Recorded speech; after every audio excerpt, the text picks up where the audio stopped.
right here. Did it record? They never told me it's recording. I don't know. We're going anyway. It's going to be a long night, folks. Okay, what's up, everybody? Tonight, I'm answering any question that you have. I will answer every single one of them, and I can't wait to do it. It's going to be a good show. I love Q&A. So I get asked questions constantly all the time. They're DM'd. What's up, everybody? Welcome to Booze and Biz. Tonight, I'm going to be answering every question that is asked of me. I'm super excited. I absolutely love Q&A. I get questions asked to me from all over the internet because I ask you to do it. I tell you to do it in my YouTube videos. I love answering questions and I love helping people. So we are going to answer as many questions as we can tonight. So welcome to the greatest business show on the internet. This is Booze and Biz, brought to you by Magic Jump. So let's see. My name is Nick Glassett, if you didn't already know that. And tonight I'm going to be drinking. I'm going to finish this Michelob, and then I'm switching to Land Sharks. I found some at the store the other day. I love that beer, so I'll be drinking Land Sharks while I answer everybody's questions. So you guys feel free to type your questions into the chat. Feel free to unmute and ask them. And if you can, let me know, am I super glitchy and super laggy, or am I okay? My computer sounds like it's like rendering a freaking YouTube video right now. I don't know why. I don't have anything running other than Zoom and Safari and Notes. So I don't know what's going on. Anyways, we'll just keep it going. See if we can make it through. May end up being a very short Booze and Biz tonight if my computer explodes. But you guys can type your questions into the chat. If you guys are watching the recorded version, whether it's on YouTube or on the podcast, hit the subscribe button, but you guys can also ask your questions on Spotify. You can type right in the bottom there. And then on YouTube, of course, drop a comment. So let's get rolling here. Does anybody have questions? Can anybody hear me? Yes, we're good. Okay. If I get super bad. We got you loud and clear, Nick. Loud and clear. Love it. Okay. If it gets super bad or ugly or whatever, you guys can let me know, interrupt, do something. I don't know what's going on with my computer. It was totally freaking fine all day today. So, all right. Did anybody want to kick off with a question live, or I can jump into some of my questions I researched? I need to open a beer, and I just realized I didn't bring a bottle opener, so that's going to be a small issue. I have to get slightly resourceful. So we'll jump into a question from Instagram that I got the other day. This is from, I'm going to probably butcher this name. This is from Blackie Alameda 27 on Instagram. He said, "Hello, Nick. I've been watching your YouTube videos and I want to start my own bounce house business. What's the best tip you can give me? I wanted to start with 1 to 3 bounce houses to quote unquote get my foot in the door." So my best advice that I can give you is don't do it with 1 to 3 bounce houses. This is not a get your foot in the door type of situation. A get your foot in the door type of situation is like have your corporate job and you want a promotion and you need to get a little bit more responsibility. So you take on some side project that's going to make you busier. It's going to take time away from your family. It's not going to pay you any money, but it gets your foot in the door to get promoted to the SVP or whatever. All right. That's get your foot in the door. Okay. You want to get a internship at Uber straight out of college or at Zoom or something. That's get your foot in the door. Okay. Buying bounce houses is called starting a business. All right. I have in my content and just as a human being changed my mind on this almost a whole 180 from the very early days of making content up till now. Okay. I used to kind of say, yeah, go get a used bounce house, get yourself rolling, go get insured, blah, blah, blah, blah, blah. Pretty much I've decided that's bad advice. Okay. So I'm going to hold myself accountable here. That's bad advice. You just can't make money. You just can't make money with 1 to 3 bounce houses because your insurance is going to be at least $4,000. Okay. Now I will give myself a little get out of jail free here. When I first started giving that advice, it was like $2,000 for per year for insurance, right? So it's doubled since then, and it's going to just keep getting worse. But anyways, so my best tip for you is if you do not have round about $20,000 to start the business, don't start the business. I just made a YouTube video called The Truth About Starting a Bounce House Business. And I kind of cover that in there where it's like, if you want to do this like for real, proper from jump, it's actually $35,000 that you need to get rolling. Okay. Now, if you have a truck and you have a trailer, okay, and you have some other kind of peripheral pieces that you don't have to go buy, that's all bonus. Okay. But still, you got to start with 5 units. You got to start with 5 units if you want to actually make it go. Can you start with 3 with intentions to buy 2 more soon? Sure. Just remember your freaking insurance is going to be, it's probably going to be $5,000. So my best tip for you is don't think you can start a bounce house business on a shoestring budget. You got to realize you're starting a business, period. It just happens to be a bounce house business. So go do it and do it properly. And to do it properly takes money. All right. Next question. You guys got a question yet? I feel like I'm gonna have to wait until I've had a few beers. And speaking of beers, I'm looking for something to open mine with. I got nothing, dude. I got nothing. All right, we're gonna have to drink a can. I got cans in here. I got backup. My teeth. I've done that before. I've done that one time before, and it was a little too grisly, a little too rugged. I was like, I think I'm gonna chip some enamel, dude. Not worth it. All right. Next question comes from Facebook Messenger. So this is from Mike Rucker. So shout out to you, Mike. So he said, I was seeing if you have any videos on YouTube about starting a Christmas light company. I have followed you on the bounce house journey, and it's been tremendously helpful. I'm really hoping to get into Christmas lights this winter, but honestly have no idea what to do. So yes, Mike. Yes, Mike. I do have Christmas light videos. They are on YouTube. This year in season, so call it like late October, but for sure November, I'm going to double down, triple down, quadruple down, and you'll see a lot more good Christmas light content coming. And then in the months leading up to it, I'm also going to have Christmas light content coming out on YouTube that'll be more directed to kind of how to do things. It won't be hands-on stuff, right? It'll be me in the office teaching. But I can do that prior. I can do that now, for God's sakes, or kind of post 4th of July. It's a lot easier to do. So there'll be a lot more on there. But I do have one video that's horrendously long. It's like an hour and 15 minutes long.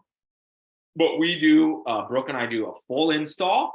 And then along the way of that install, we go really slow. And I basically show you every single freaking thing. So in that video, it's almost like you're an employee on your first day. I teach you the bins that I use and how to screw in bulbs and the kind of clips we use, like almost literally everything hands-on I teach in that video. Then I have probably the most important video that you need is, probably the most popular question that you have will be, how the hell do I measure houses? Okay, Google Earth is how you measure the houses. Can have a video on how to do that, and it's pretty comprehensive. I take you through the whole process, and I believe I have a free download of the spreadsheet that I use to calculate the houses. I think that's all in there. If not, it's in the starter kit. The starter kit will be linked in the description. Okay, and then I have a takedown video, and then I know I got one other one. I don't remember what it is off the top of my head, but I've got this stuff in there, right? So to start a company, you got to get an EIN, you got to get LLC. Okay, the insurance for the freaking Christmas light thing is not very dramatic. Okay, so don't worry about insurance. So you need to get insurance, but it's not astronomical like a bounce house business. Okay, and then from there, kind of go down the other path of everything you see in those videos.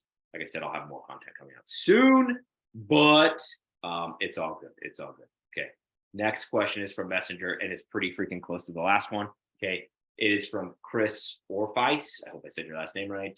So Chris asked, I'm interested in starting a Christmas light business, and I'd love some info on how to get started. So very similar question, right? So here's the cool thing. This is not like the official announcement, but it's legit. It's going to happen.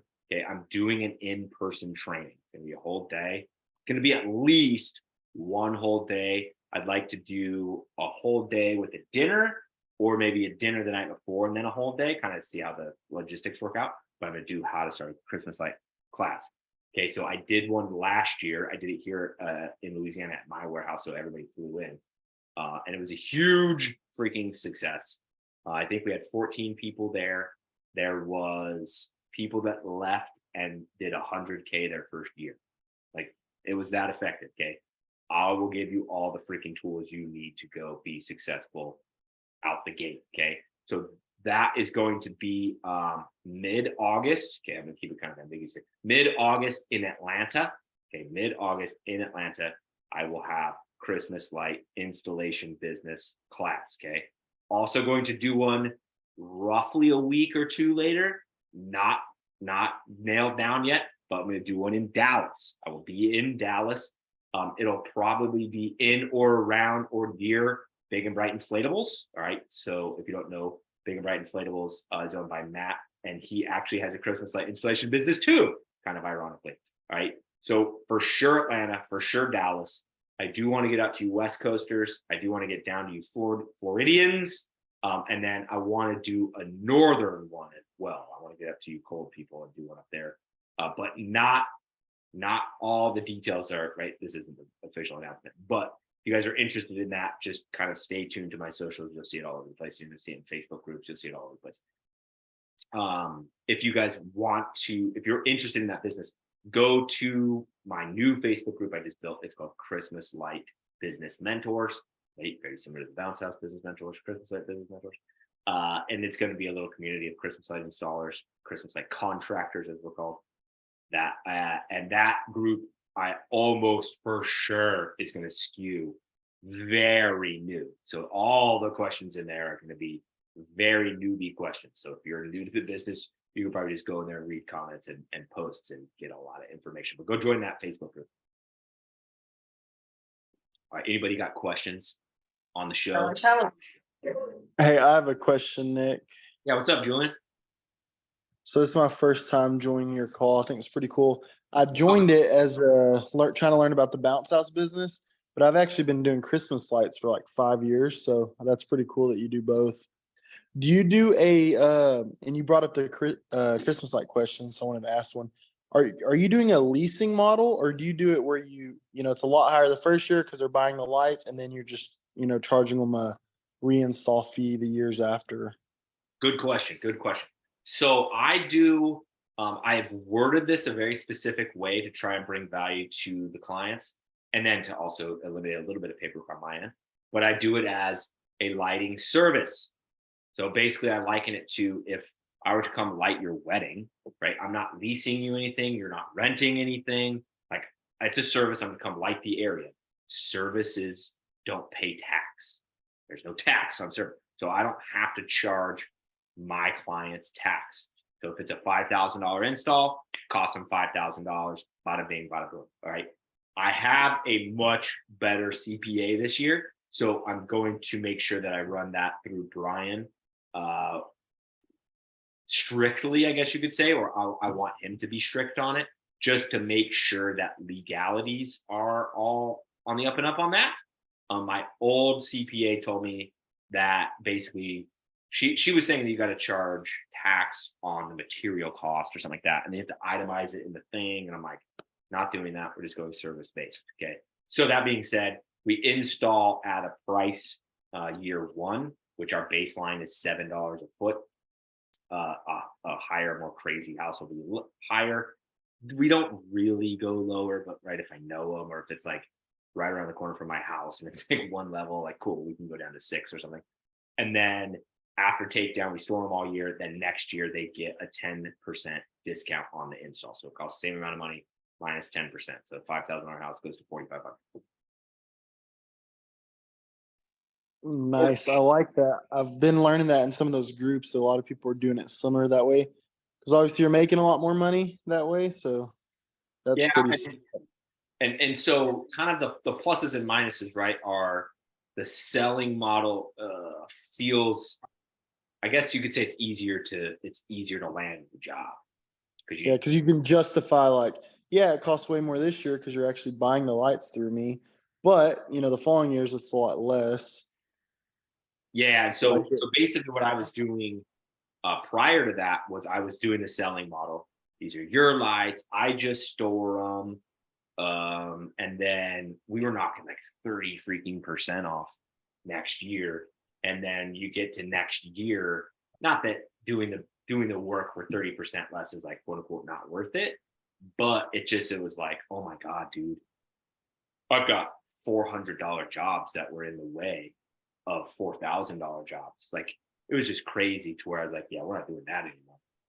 So then that's where I switched the wording last season from that selling model, 30% discount year 2, over to now these are my lights, and basically the way I sell it to them, I'm like, no, it's like if you were to go buy your own office complex and all the shit that breaks is on you, versus if you go lease an office complex, all the shit that breaks is on me. So you don't have to work. Like, it doesn't matter anyway. Like, you're paying me to put up your Christmas lights. If I sell them to you, what good are they to you anyway?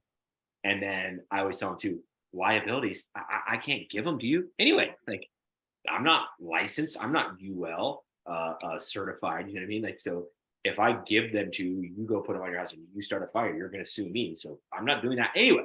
They're going to stay in my possession the whole time anyway. Right. And so I just tell them, like, look, it works better this way. And then the other thing I tell them too is like, look, they're leased, so it doesn't matter. So this year, if you want warm white, let's do warm white. Next year, if you want to go crazy and do multi-pattern or a candy cane pattern, like whatever, same freaking price. We just, it's the guy's bitch because they got to switch the bulbs out and it slows the job down a little bit, costs a little bit more in labor, but it's like, well, whatever. They're my lights. It doesn't matter. Change your mind. Who cares? Sweet. Man, I like that. Obviously in your area, just like mine, I'm sure there's people, that charge less and whatnot. So are you just like banking on your marketing and your salesmanship and stuff to gain the jobs over them? Yeah. So the industry has grown a lot where I'm at very recently. And we're all friendly, right? I know Hunter and Keith, and like I know all the guys, right? And so basically, to my knowledge, right, it's kind of going off what they say, but to my knowledge, we're all pretty much baseline the same. We all charge just about the same amount for a strand of minis. We all charge just about the same amount for per linear foot, right? Where you're going to kind of differentiate is you're going to have like I've got guys that are fucking animals on ladders and houses. So some crazy big job to somebody else is a regular house to us, so I'll stay at baseline. They'll go to $9 a foot and I'll stay at baseline because I'm like, dude, we don't care. Like, we'll go do it. Like, it doesn't matter. We enjoy the challenge. You know what I mean? I don't drop down that much, or I didn't last year. I was very strict last year about not dropping down until kind of end of season. When an easy house would come through, I would tell my office manager, dude, go 6 on that, go 6. And we were landing those jobs and fucking flying through it, like, an hour and a half. So this year, I think I will be a little more aggressive with my pricing on, like, the area that I live in is like pretty normal ass houses. You're in Louisiana, right? Yeah, South Louisiana. Yeah. Man, I'm in like Northeast Texas, and dude, there's a guy charging $3 a foot for LED, and that just it makes it tough because he's pretty popular in town. Because I'm in a smaller town, and he owns a lawn mowing business, so a lot of people know him already, anyways. So, and we already are more expensive, and we like stayed overbooked, like we lost jobs last year. So maybe we could have been a little more expensive. We just couldn't get to them all. But it's like kind of hard to go higher than what we already are because he's over here, less than us. I don't know. Yeah, I don't partake in the race to the bottom game. Like, so there is an installer around here that tells me that he charges the same amount I do. And then whenever I lose a bid, like, I just try to ask, you know what I mean? Like, who'd you go with? Like, why'd you go with them? Like, in a friendly way. And I had like 2 or 3 in a row, big, rich, fancy houses, dude, big neighborhoods, tell me that they got more lights for less money from him. And I literally called him on the phone. I'm like, bro, what are you doing? Like, when I got into this business, you're the one that told me to hold firm so I don't ruin the market. I've had 3 people come in and tell him, and he's like, no, I charge 7. I charge 7. I'm like, bro, I know my fucking admin is a G measuring on Google Earth. I know what she measured. I double checked the numbers. I'm like, you're So you not. measure all yours on the computer? You don't go to the houses?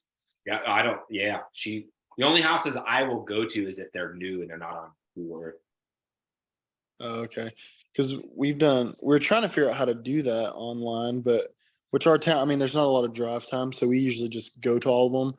That way, we can meet them and try to close them and whatnot. But Yeah, I if would like it's to be able early to. season, so like in October, I'll go on house calls in October just to I like to kind of get my juices flowing.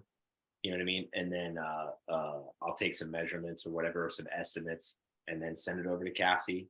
But I'm really, yeah, I just go to kind of like talk about, you know what I mean? Kind of like I said, get my juices flowing for the selling season. And then once we're in peak, it's all Google Earth. Or if it's not on Google Earth, right, I'm way too busy to go on the house calls usually, unless we're like in the immediate area. So they'll send a picture of the house, and then I just sit there and go, or the calculator and go, I think that's 20, I think that's 10, I think that's 5, I think that's 13. Yeah, I've done that. Right. And I can, in season, I can get pretty freaking close because I'm just, I'm used to seeing it all the time. Nice. Do you use like one of those apps where you can add it where it looks like the lights are on their house and you can send them that picture? I wish I was like able to be like an app developer, because I could make a 50,000 times better app than Jolly Lights, because Jolly Lights. That's it. Ugh.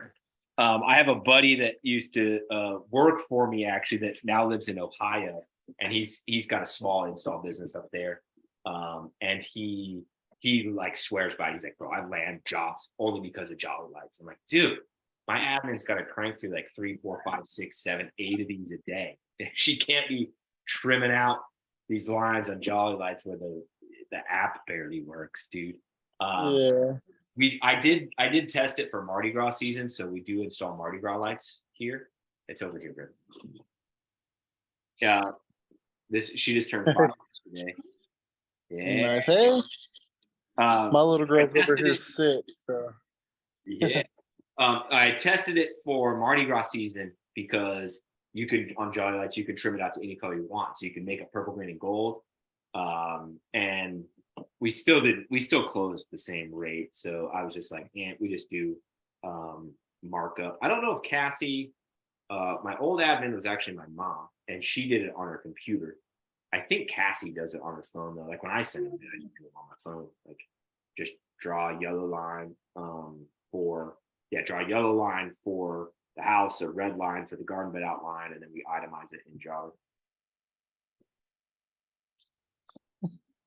Nice. Well, I'll let some other people go. The bounce house question I got on to ask, because I'm trying to get into that. So how important do you think is your business name? Like, I don't have a Facebook page because I can't even think of a business name. And obviously you need a Facebook page to really market yourself. But I'm like, does it have to be like super catchy, or some people just do like their initials, or yours? I really like yours to jump off. Thank you. So it's kind of one of those things where there's two opposite spectrums of the opinion. So there is, the name is everything. Like it's everything you're going to be talking about. You're going to say it's everything that people are going to read. And then there's the other end of the spectrum where it's kind of like Amazon was a river until it was a bookstore. Not sure, baby. I have no idea. I'm on a show. Why don't you go talk to mom? Okay, go to the toilet. Go to PJ's. Okay. Yeah, so Amazon was a river that was a bookstore, right? What the hell is a Google? Nike is the Greek goddess for victory, which nobody ever heard of until it was a shoe. So it's kind of like the name kind of becomes what you make it with your execution. So I don't hang on the name like super intense, but at the same time, I'm a very, very, very big proponent of not naming it after your own name, or to say it differently, name it something fun, dude. Name it something people want to say that's kind of catchy, or is easy to market, or if you like, I can just put a freaking sign out that says the jump off, right, with the logo, right, because the logo is just the words, and like instantaneously, because I've worked hard, but instantaneously people know it means bounce house, right? Yeah, and you can brand it good. And yeah, so have fun with it. My old joke I used to use way back in the day was, if you found out you were pregnant and your wife said you could name, and it was going to be a boy, and your wife said you could name the kid anything you want, she doesn't care at all whatsoever. Like, what would you name the kid, right? My best friend, he always said he would name his kid like Odysseus or Achilles or something like that. I'm like, boom, there you go, bro. There's your freaking, Odysseus Solar or whatever you're gonna do. But yeah, just have fun with it. Just make it something that's going to be memorable and fun. And then kind of to cross-reference that, if you want to build a nice business that's going to be a local business, you probably don't need to go too crazy about looking up trademark stuff. If you want to grow a business that's going to be really big and you have big ambitions, I highly suggest checking the trademark. I just went through some trademark stuff last week, or it might have been 2 weeks ago, and the name that we were stuck on is trademarked in blockchain, and we're starting a services business with that name. So, but like, we were stuck on the name, so we're going to roll the dice and hope we don't get cease and desist. But because we're in 2 different industries, you know what I mean? But the trademark would matter if you're trying to build a big brand. If you're going to stay hyper local and get to 30, 50, 60 units, you're probably safe without worrying about trademark. Yeah, I don't know why I got a sponsored ad, but it was called Carolina Bounce. So I was like, man, Texas Bounce sounds pretty cool. But then I searched on Facebook and someone was already using that name. So I'm like, I don't If know. you go, what city are you in, or what's your biggest city near you? Dallas. So, and you're not gonna, you have to But I do, probably won't go to Dallas because it's like over an hour away. yeah. So like, There's what's a your lot of little area? Sulphur Springs. So if you go look up something in there, kind of a little life hack, if you will, for naming your company. If you name it Water Slides of Round Rock, you'll fucking dominate SEO for water slides like off the jump. Or if you name it Round Rock Bounce House or Bounce House Round Rock, maybe like you gotta figure it out, right? But if you name it, Water Slides of Baton Rouge, like boom, you're at the top of the list or near the top of the list, like from, because people are gonna search water slides from Baton Rouge. Like, it's not fun, it's not sexy, but it gives you a leg up real fast early. You know what I mean? 6 years down the line, you don't have a cool name 6 years down the line. Round Rock Bounce. No, but you want Bounce House. You want Bounce House or Water Slide. Like those two, like it has to be Water Slide of Round Rock, Round Rock Water Slides, Round Rock Bounce House Round Rock. It's got to be the right keyword. It's got to be what Google wants to read or what people search on Google. Yeah, somebody on Zoom, iPhone 8, so you can rename yourself if you want to, because it's iPhone 8. I would love to give you credit, but they said they went with Hill Country Hijinks. Like, right? That's not SEO friendly, but that's fun. Like, that's fun. If you have a name that long, I would come up with like a nice abbreviation that you tell your customers when you drop off. So maybe you say, "This is Nick from Hijinks," whatever, right? But have a nice little abbreviation. But dude, that's fun. That says Bounce House Company, like Hijinks, like that, right? That's something people would get excited for. Or if you give them good service and then the neighbor says, "Hey, who'd you get your bounce house from?" Right? And they would say Hijinks or whatever you kind of want to nickname it like that. Yeah, that's a good one. That's fun. Yeah, that was something I was going to jump in and say. Think of a name that people can relate to that would be like, "Hey, I need to get an inflatable. Who are you going to call?" Our company name is called the Moon Man. So people say, "Well, you call the Moon Man. That's who you need for inflatables." You want something that people can relate to be able to just say, "Hey, don't think there's so many bounce house companies that got bounce in it. There's so many companies that have JZL inflatables or LMP inflatables or 235 inflatables. Those names are not catchy. You want to make a name to where like your friend or your neighbor is looking for a bounce house and they say, "Hey, call Jump Over the Moon inflatables," or something that's catchy. Or I don't remember the name of the city you just said you're in, but I don't know. I don't like city names in the inflatable business name. I think it needs to be something catchy to where people remember it. Yeah. You know, I see a lot don't- around my I mean, area with the initials, like you said, and I don't like those at all. to me, that just, you know, I got 3 competitors here in my town. 2 of them have initials in front of their name. No, it says J. Well, I'm not going to say them, but one says blah blah blah jumper, and then one says 2 other letters inflatables. Well, that's really not catchy. I mean, if someone says, "Hey, call 1-2 inflatables," oh, who's that? But if somebody says, "Hey, call the jump off," wow, okay, that name's catchy.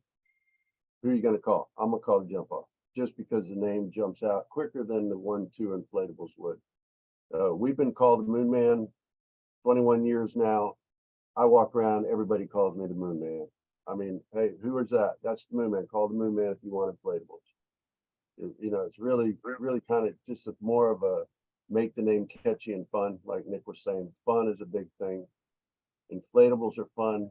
We're bringing fun, make the name fun.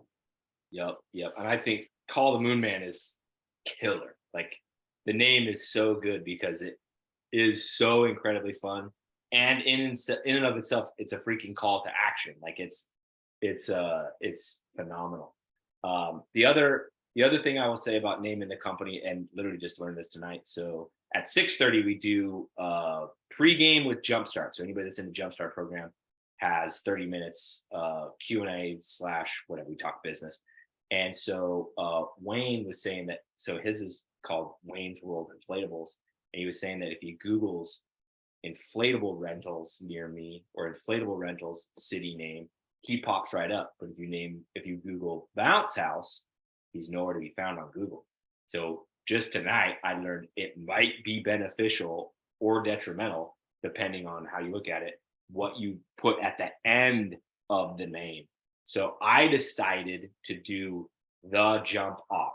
I wanted to keep it kind of ambiguous, so to speak, so I could have adding on tents. So now I have a foam section of the business, right? To where I can just change the wording underneath bounce house rentals, foam party. Okay. So I went that way because I'm ambitious and I want to build a brand, right? I want Nike, right? Greek goddess of victory means nothing, but Nike means something to us all, right? So that's kind of the route I wanted to go. If you want to put a keyword in the actual name of the LLC, tonight I learned it might be beneficial to do bounce house or bounce house rental. Don't do inflatables. Maybe I'm not 100% positive on that. I'm going to ask either Joe and or Tariq about that and see what they say. But kind of interesting thing. All right, I got a thing that said my internet is unstable. Am I still good? You guys still got me? Yeah, you did on that last part though. Yeah, it's going to be a long, so we're going to be fine. So if you want to ask a question, you feel shy, do it now while my computer is still working. Let's see. I'm going to jump to, I did some Christmas light ones. I've got some other Christmas light ones I'm going to skip over. Oh, I got a totally funky question. Oh yeah, go ahead, Wayne. Being brand new, when you go to a customer's house and you drop off whatever slide, it don't even whatever. Let's just say it will slide. What do you basically tell them? I mean, you I know you're just not going in there and dropping it off. I mean, I'm sure these people have questions. I mean, do you go over some basics with them? When it starts raining, unplug it, turn it off, blah blah blah. What's your kind of go-to speech that you kind of give these people? Yep. So in the early days, I would drop off stuff on Fridays, and because it's the only way to handle the volume, handle the workload. So, and that was pre-COVID. So a lot of people were not home, and so which I did not like. So nowadays that we've gotten as big as we've gotten, we go out of our way to try to avoid that. Now, if we can't, if we have one Friday where they're not going to be home till 3, even though they rented the fucking thing at 10. And the other drops are all in the morning, right? So we're going to drop off while they're not there. So we kind of just do like a text message version of this speech. But basically what I'm going to tell them is Kids can play on it. You can leave it plugged in for infinite amount of time. Don't worry about it. Just leave it plugged in. Kids can jump. Kids are going to get off it for a while. No big deal. You can unplug it from the wall. When the kids want to play again, you can plug it back in the wall, right? 90 seconds, it'll be back up. No big deal. And then I give them specific instructions that I'm like annoying about, or the hose on a water slide. Turn the hose off if you deflate the slide. Like I tell them, like, do me a favor and like double check to make sure the hose is off. They're like, yeah, okay, I'll make sure the hose is off. They said, and then do me another favor. Like, yeah, what's that? I'm like, go triple check, make sure the hose is off. They're like, oh, I'm like, 400-pound water slide is an 800-pound water slide really fast if you leave your hose running on it for 8 hours. They're like, oh. So that's kind of like my little catchphrase, if you will, to get them to realize why the hose is such a big deal. And then typically speaking, when I say that, it's the hose is not a big deal. And then I tell them for rain, right? Leave it blown up for rain. Yes, the blower's fine. No, you don't need to worry. Leave it blown up for rain, unless it's going to rain overnight. No matter what, unplug overnight. And then they'll have questions. They want clarification. They got a lot of shit going on. That's the thing about that little speech is they've got the balloon arch to finish. They've got the cake to get out. They've got the tables to set up. They got all sorts of crap to do, and they got kids, right? So you have to be very you got to pick your battles, and you got to be very to the point on the important things. And so then I basically leave it at that. Like I don't talk silly string. I don't talk, wind. I'll tell them wind, right? Like so right now it's no wind outside. In 20 minutes, a freaking storm cell can pop up, and out of nowhere you'll have 30, 40 mile an hour gusts of winds for 5 minutes. So I tell them wind is the only thing you need to unplug. Everybody's off, unplug, get out of there.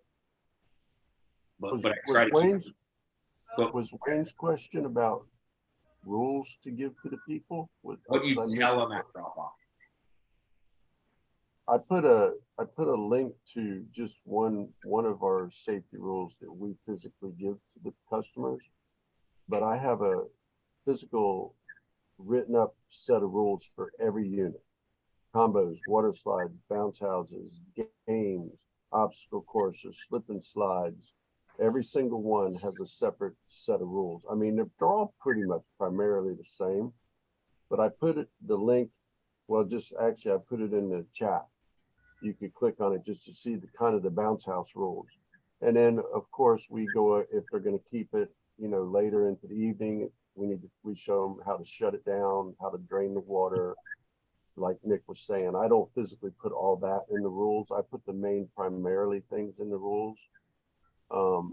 And actually, if you kind of like the way it looks, if you want to PM me your company name, I don't mind making a few up with your name on it and just sending it to you. It doesn't take me nothing to do it. So you can take a look at it yourself over there and see. Okay. Thank you. All right. But yeah, it's really important that they have rules in their hands. It's better than verbal, because one thing most insurance companies is going to ask if something happens, did they give you rules?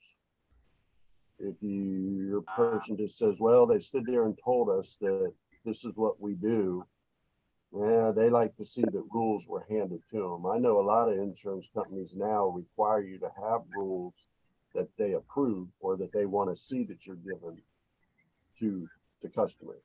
So, I mean, that's kind of a big thing, to make sure that they get something in paper, whether it's emailed to them before or you take it with the contract. I've given every single person, I've handed them a set of rules, every single rental that I've been on. So it's very important to do that, in my opinion. All right. That was my next thing. If you'd like to do that, what's that? That was my next. So when they go onto the website and they book something, they obviously sign a big waiver with a bunch of stuff. So you also, when you drop it off, you give them another set when you drop it off for them to sign. I take the hard copy. I take the hard copy and the release of liability with me on every setup, because there's a very good chance they don't sign that release of liability on your website unless you have it where they have to sign it before they can check out. Okay. All right. Gotcha. you know, the even, or at booking, let me put it that way, at booking, if you don't have it at the booking where they pay, that they have to sign it before they can pay, then they're just gonna pay and you'll never have a signed contract. So Right. that's what I always take. Even I've got ERS, and even though they have it, just like event, or not event, inflatable office and BCN, they have it set up to where you gotta sign the contract. But if it's not set up properly, they can go right by it, check out. You don't have a signed contract. So I always take it with me, and that way I have a copy of signed. They got the rules, and you know, I mean, I'm printing out an extra piece of paper, but you know, I would rather do that than be concerned. Right. Yeah. So, So okay. if you want to PM me in Facebook your name, your company name, I'll make you up one and send it back and see if you like it. Okay, will do. Appreciate it. It's great advice. I've thought about doing, and I don't know if this would pass off insurance, but I thought about doing like a video, like I just record a video, then it goes on YouTube, and then they get, you know, their maybe they get their drop off time text to them, and the links in to the videos in there where I say this stuff. I don't know. I've tried to think about good ways to get the information to the people. Yeah, Mark's simple handout's probably the best way. I'm kind of embarrassed I never thought about that. Did you have him sign that safety list?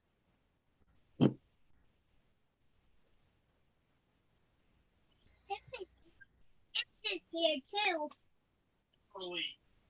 You have him sign it, Mark? Oh, was that to me? I'm sorry. I heard that question. I'm like, ooh. Yeah, I'm sorry. I should have said something. No, actually, my release of liability connects the safety rules and the contract all together. So when they sign the release of liability, they're accepting the rule agreement and the contract agreement at the same time. Okay. That All makes right. any sense. That makes sense. I think I have a separate one for, well, I do have a separate one for the invoice for payment and release of liability. And then I also have a safety checklist. They actually initial each Well, list, each rule.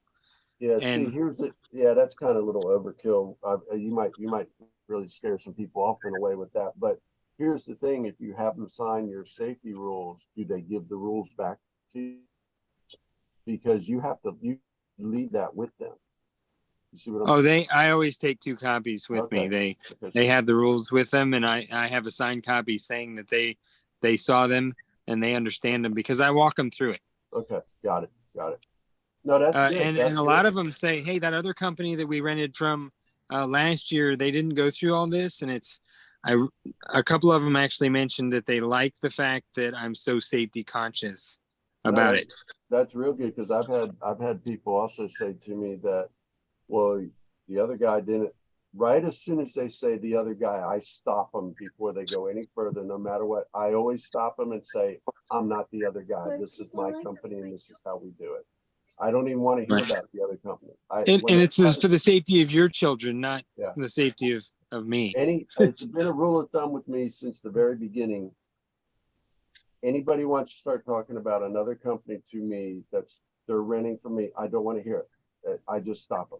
I don't care what happened, how it happened, what they like, what they don't like. It don't matter. I always try to stop them dead in their tracks and say, nope, I'm not them. This is my company. This is how I do it. And usually it shuts them up pretty quick, and then they listen to you, you know. But I like the signing on the rules. I kind of think it's a little overkill, because if it's in the contract that they agree to the rules, then it's kind of like a double signature. For me, at least, it would be. Maybe not for your contract. For my contract, it would. So, Well, it kind of makes them, because if they're initialing each line, it makes it so it's like, all right, you really did read this. You can't like play ignorant. well, that's true. But look on my moonwalk rules. I got 18 lines there. For them to sit there and initial 18 lines on my moonwalk rules, it ain't gonna happen. It's kind of an overkill. I did that. So I basically took my regular rental agreement and turned it into a rules sheet, and I just used it for schools and churches. And the first couple that I did, I was like, oh yeah, signing every line. Like they're literally going as fast as they can initially down. I'm like, yeah, I mean, this may protect me in court if some shit happened. I'm like, but this is just not my style. Like I got to figure out a better, more efficient way to do this. So like school events are over, you know, I mean, we have some summer camps and stuff, but I think I'm going to take the same sheet and I'm going to make one signature at the bottom, right? You read and signed this, blah, blah, blah, whatever. And then turn a simpler version into a handout. I think the handout, I think that's it's so simple and so smart. I think it's freaking great. I mean, at the top of your freaking thing, it says no silly string in bright red letters, $200 cleaning fee. Like, I bet Mark has no silly string on his freaking units because the handout is yelling at him, no silly string. So, Hey Nick, I'm pretty sure you have A-frames, and I'm pretty sure you put all the rules. What's overkill on A-frames on how many rules you should put, and what rules are mandatory for A-frames? Because I'm about to make me some, and I need to know kind of what to put, what to leave out. I etc. really, I took the one that Aftab from BCN, I think he's the founder of BCN. I'm not positive. I know he's like the head dude of BCN. He's very good at logos and designing and graphic design. So he made a rules placard that's for an A-frame. And so I basically downloaded his, and then I did go through and tweak some stuff on it because he had to, that if it rains, turn it off. I'm like, no, I want it to be turned on for rain. And then his is just like, I don't want to say generic. It's very well made, but there's no branding. So I kind of shrunk it a little bit so I could throw the jump off at the top and then a QR code at the bottom to go to the website. But I used his and tweaked some of the rules, but I didn't change any of the rules.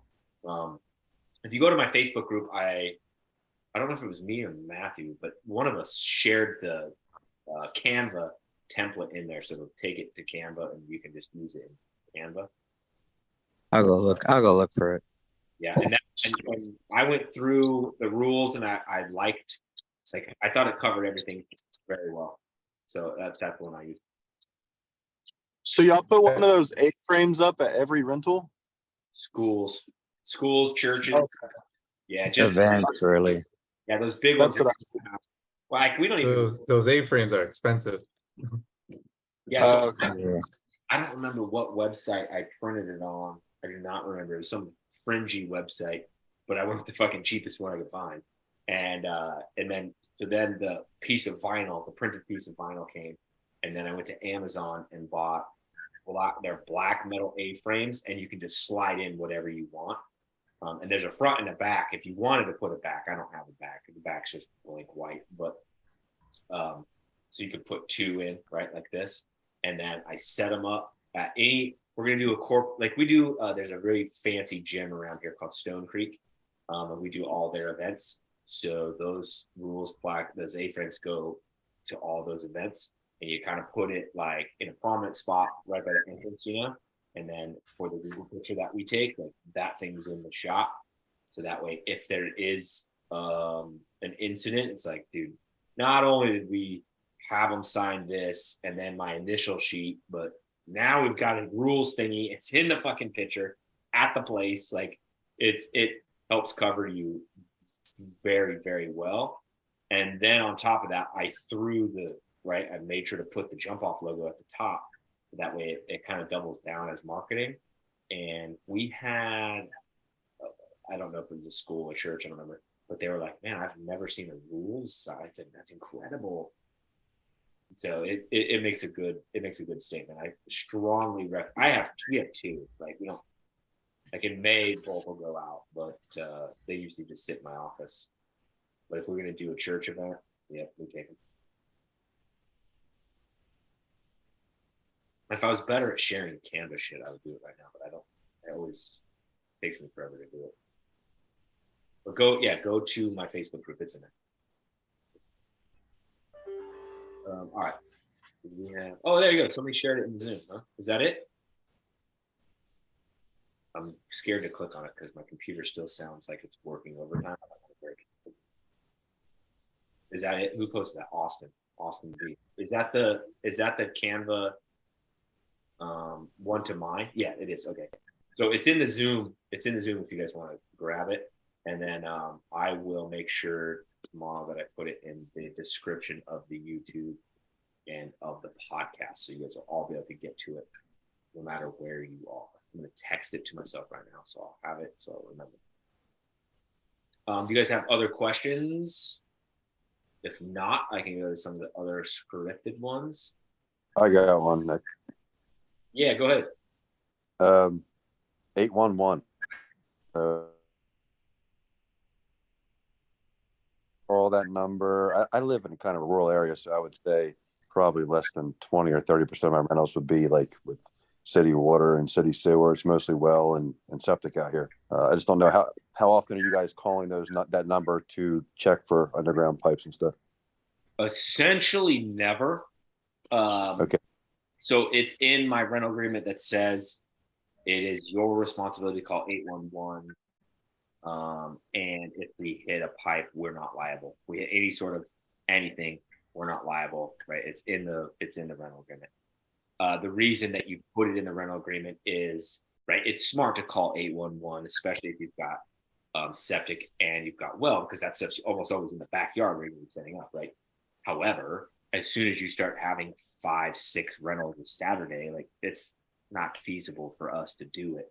So basically what you do is you move the responsibility over to the renter to say, wherever I'm going to set this up, you've got to make sure I'm not going to go hit something, more or less.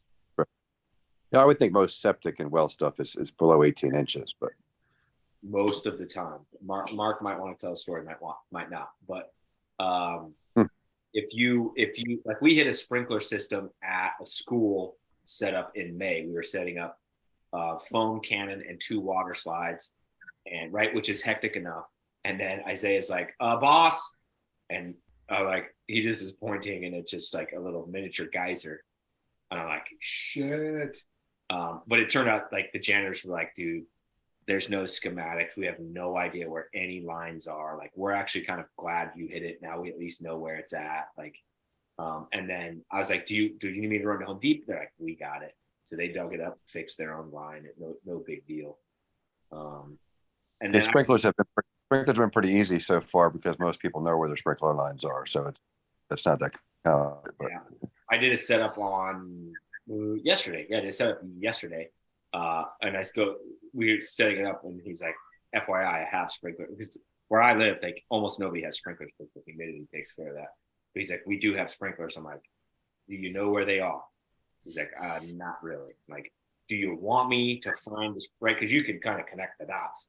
I'm like, I'm from the West Coast where everybody has sprinklers. I'm familiar with them. Do you want me to? He's like, I think you'll be okay. Just do me a favor. Just like if you feel resistance, like, okay, cool, got it. But I didn't hit a sprinkler line. We were good. Like, it's Cool. Thanks.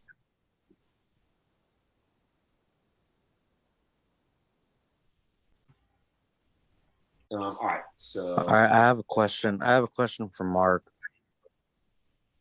Is he still here?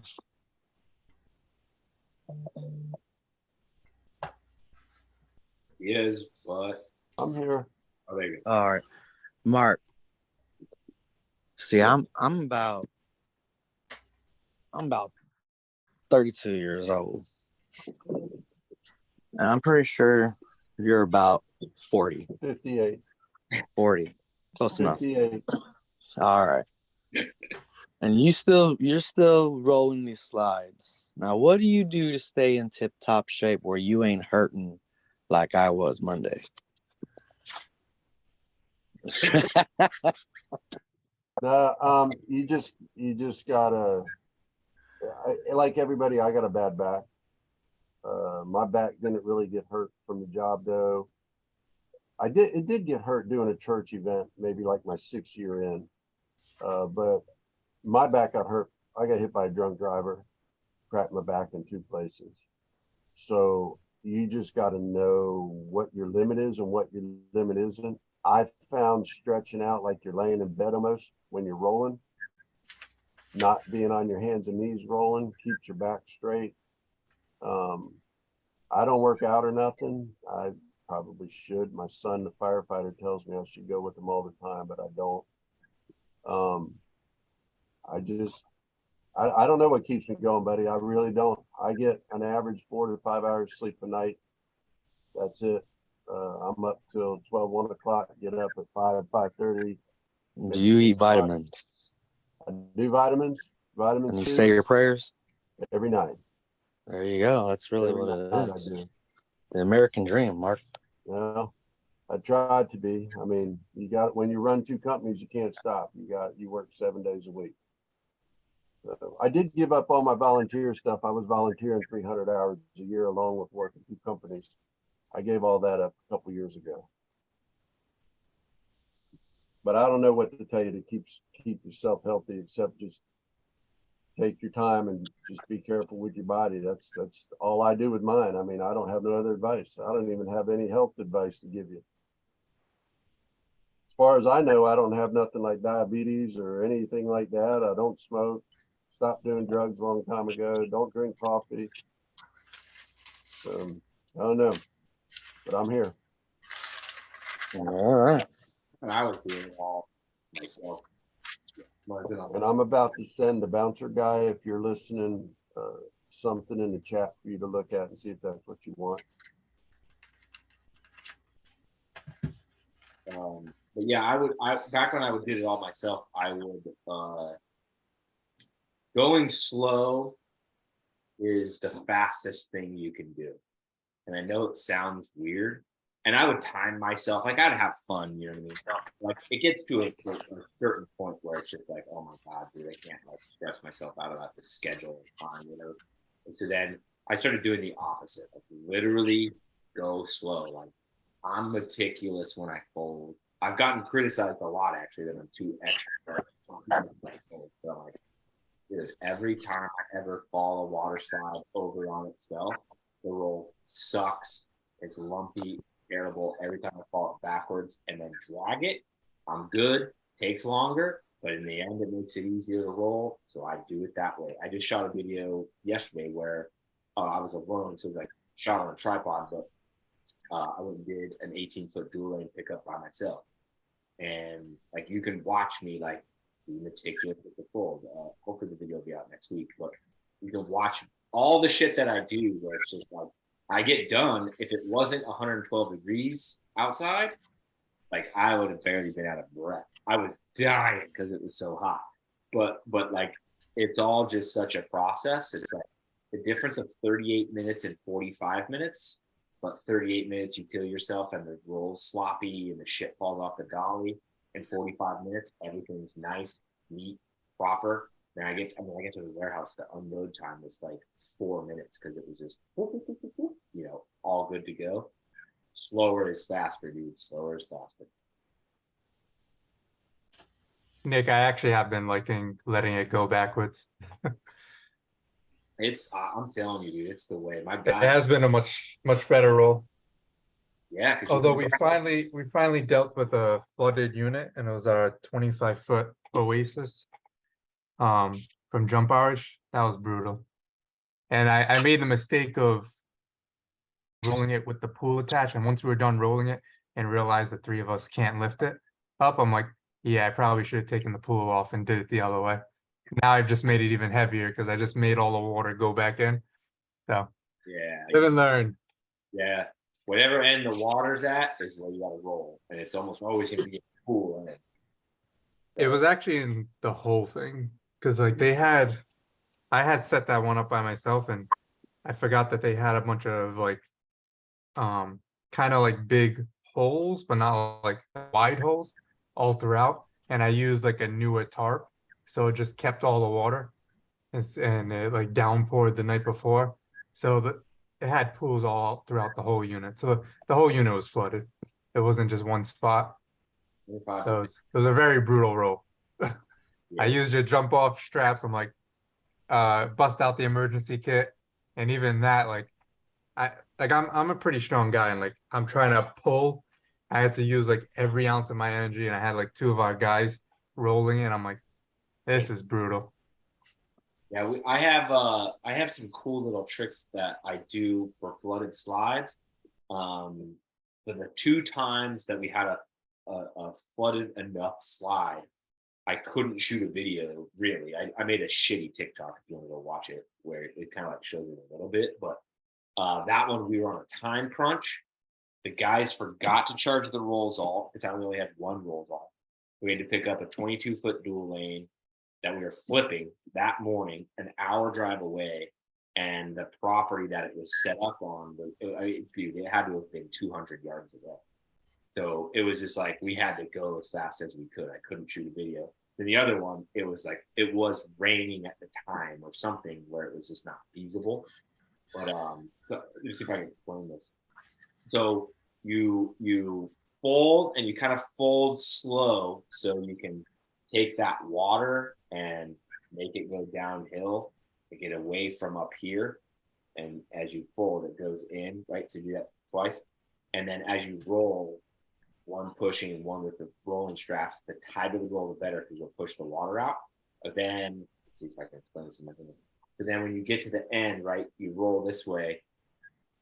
But then instead of rolling like that,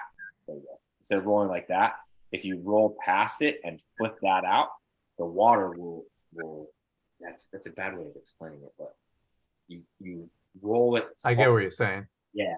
And so that water will pool up right there at the end of the roll. And so when you roll it over, it'll flip out, and you can get a lot of the water out the blower tube. Just so you can freaking tip it up onto the dolly and then get into the damn trailer. But Yeah, mistakes were for sure made, but I should have thought of the proper way in the beginning.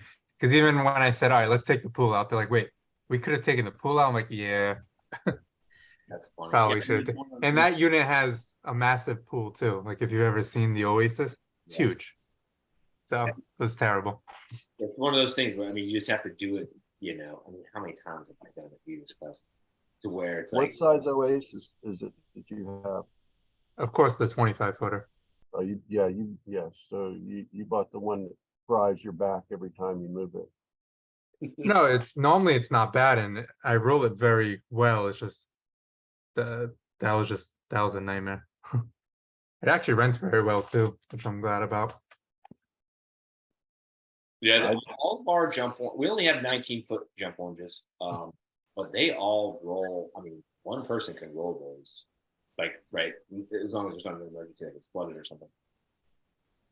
They're so easy to do. Very, very impressive. Speaking of pool, what's the best way to get the water out of the pool? Because we had inflated pools all last year, and now we have 4 units with actual pools, and I don't know of a good strategy yet to really get it out. My method, again, is the slower method. I do not pull the pool liner off. You can never get the fucking pool liner back on straight. So I go the slower way. But if you go to my YouTube channel, it's shot on a tripod, so it's not great angle, but it's called like 22-foot pickup. It's me and Trevor picking up a 22-foot dual. And basically what you do is we unzip the front, and we have a lot of HEC units. So they have a front zipper, right? So we unzip that, and the water will start to drain out to whatever side is the lower side. And then you just have one person stand on it. And then I start lifting the whole pool and, kind of gushing it that way. And then I'll drop it down and pick it up real fast to where the water will come back and then go out, and it rinses out all of the sand and all the stuff out of it. And then as it starts to get towards the end, you start taking the pool liner only and just kind of pulling it like this and keeping it where it's like like a dam, I guess you could say, and push the water out. Yesterday, that dual lane I picked up, it was a little bit of a sloppy version of it, but when I'm alone, not that it happens a lot anymore, but back in the day, it used to be all the time, I park the dolly on it. So I unzip it, and then whatever the low side is, drive the freaking rolls all right onto it. The rolls all can be my extra guy, and then I go to the other side and pull the water. You just have to be careful. I was this close to flooding my own slide yesterday because of how the water was kind of flowing. It was frustrating. It took an extra minute to get it out, but yeah, park the dolly on it and then do that method the other direction. Was that Kevin that asked that question? Yeah. If are your water slides all jump orange? No, I actually only have one water slide from Jump Orange. The rest Okay. are combos. That's the big one. Well, very similar to Nick. With the jump orange slides, you got the zippers on the sides, right by the pool. I unzip one of them zippers because of what he just said, the very close to flooding the pool again. I don't like unzipping the front because a lot of times the water doesn't just drain away from the pool. It usually drains out, but it'll go back up underneath it most times. I unzip the sides. I stand on one side, like Nick said he does, taking that pool liner off. Yeah, you're just killing yourself, defeating the purpose. Getting it straight is it's like getting the lottery. You get it perfect. It's 1 in a million chances you're going to get it right. So I always stand on one side, drain it out, and then have somebody else grab the pool liner, pull it, walk it back to the side I'm standing on. It brings the dirt, like Nick says, with it. But you grab the pool liner and just pick it up and just keep walking backwards. Go down, grab it, pick it up, go down, grab it, pick it up until you get the pool liner all the way to where you're standing. I can empty a jump orange pool, and I bet you less than 2 minutes by doing it that way, and that's full. Now that Oasis pool that you got, yeah, that's a little job. That's some the damn Oasis pool weighs as much as a bounce house, I think. Yeah, that pool's huge. It is, but so that one's kind of difficult to take. But that I do the same thing with that one. That one actually we open the front, to be honest, because It's only so in the much front. air in there. And once you open that zipper, you can drain that water out pretty quickly. Don't pull that liner out. Anybody that does that, you're killing yourself, man. You really are. You're beating your guys up too that are working with you, and then they get pissed because they can't get it back on. And yeah, don't do that if you can Yeah, avoid they don't put it back on correctly because they get frustrated and you're like, dude, it's crooked. They're like, I did see a lot of people say that they pull the pool liner out, and I just didn't think that made sense. I didn't want to take the pool out because that pool has a ton of Velcros to like Yeah, attach that pool that's something. together, and I'm like, I barely want to do that. That's a good point you just said there. Now, there are some companies that don't make their pool liners attached with all that extra like sandwich Velcro around the front. You can pull them liners right out, but like you got to pull a lot of Velcro to get that pool liner out, and it's a pain in the ass to get back in. It's bad enough even drying the thing at the shop. My guy, he's 109 pounds soaking wet, this 22-year-old kid. And he'll pull them liners out. And one day he didn't get that liner back in straight on an inflated pool landing. Kid went into it, got a scrape on his leg. I said something to him. He don't pull them liners out like that no more to dry it. He don't pull them liners out when we're picking them up no more.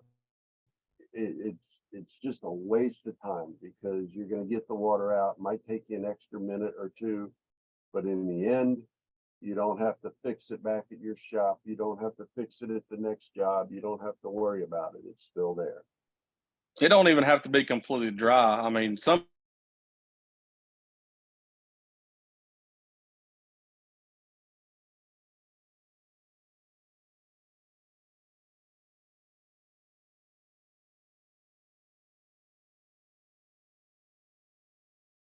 listen, yeah, these people that go out and set up a unit at their house every time it's rented, you will never make it in the business. You will kill yourself trying to do that. Like, I get if it's not going out for a couple weeks or something to set it up, dry it and everything, but like, like our water slides, they're all going out every weekend. We pick them up. They'll be wet when we set them back up. We'll take some, it's some cleaner, spray them down. It smells good, disinfects it. I mean, and all that stuff. And we'll hose them back down if they're dirty. But the whole like taking them home after every single rental, setting them up, drying them out, hand washing every single one of them, you will burn yourself out doing that. Hey, are you disinfecting those on pickup? I usually do it at drop off. If it's really dirty on pickup, I'll hose them down and spray a disinfectant on them, leave them rolled up. But to be honest with you, people really care when you do it at a drop off. I'm telling you, I've dropped slides off after schools rentals and they'd be absolutely just filthy in mud. I've never had one person be like, I don't want that. I will sit there and clean it, scrub it, all the stuff, sanitize it. And people really, like I said, we got a spray bottle, we spray it down, and I've never had anyone like complain or anything about it.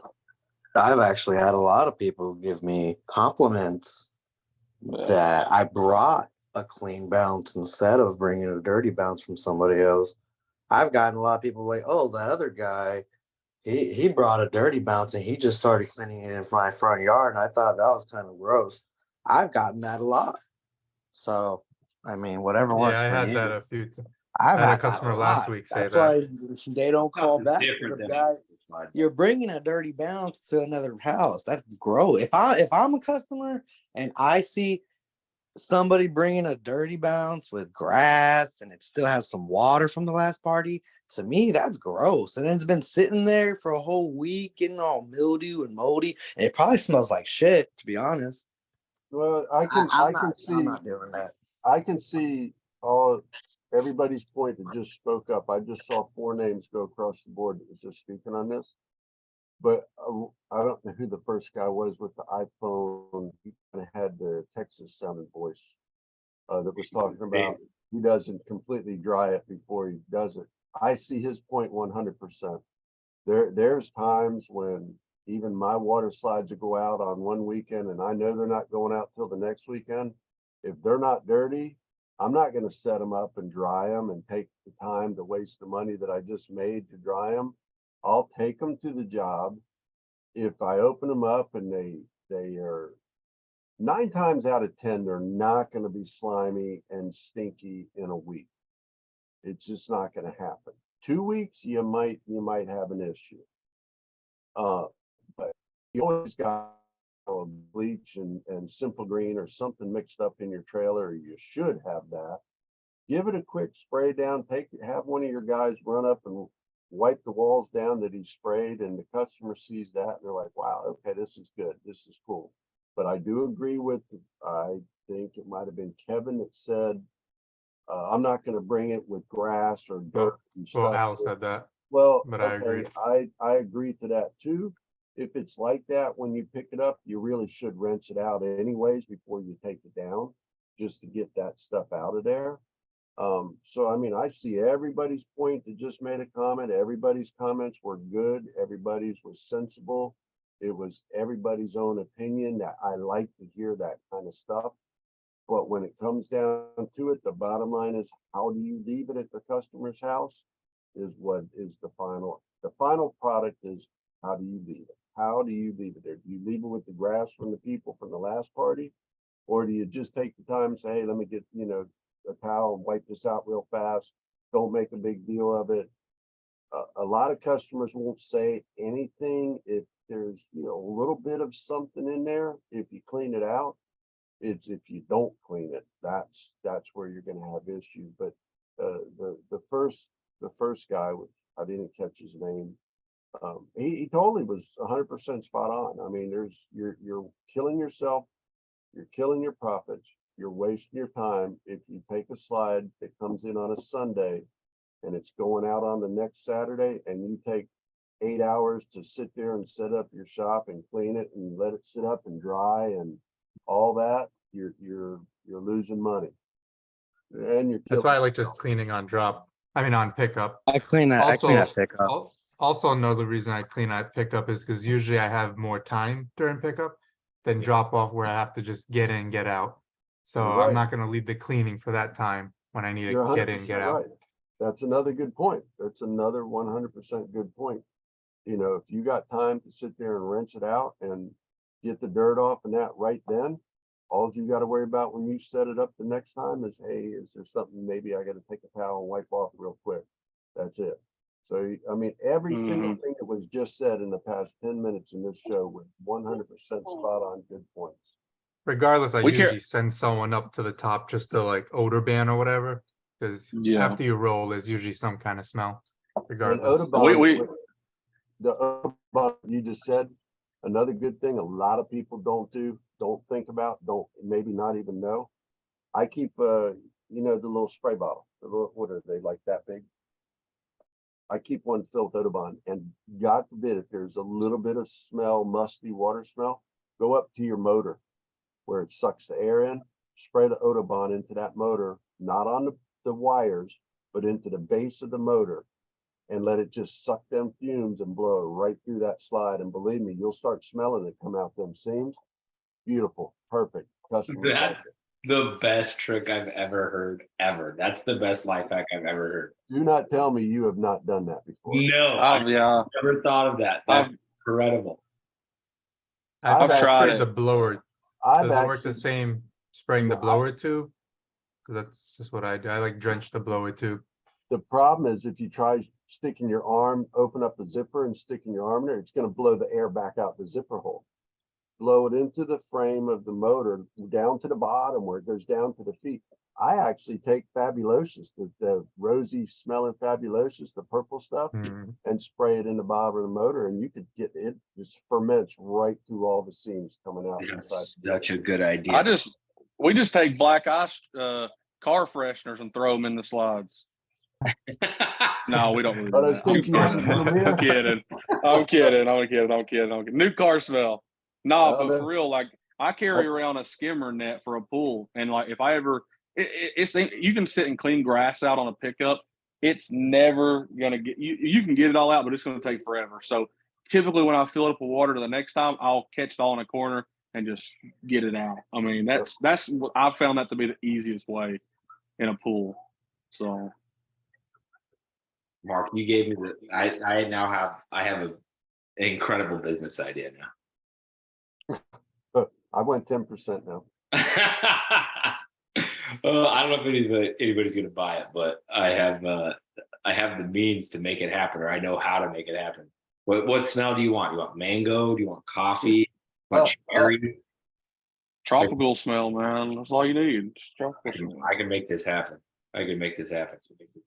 Bounce. I found the lavender, But Audubon and the lavender is the best. Lavender. Oh, that's so awesome.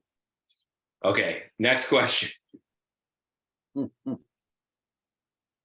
Hey, Nick. How many- Go ahead. Or one of my questions is, me being new, my bounce houses are on their way, so I committed. I'm noticing in Oklahoma that a lot of people aren't getting the permits or insured. So do I want to advertise on that? Do I want to be the little rat?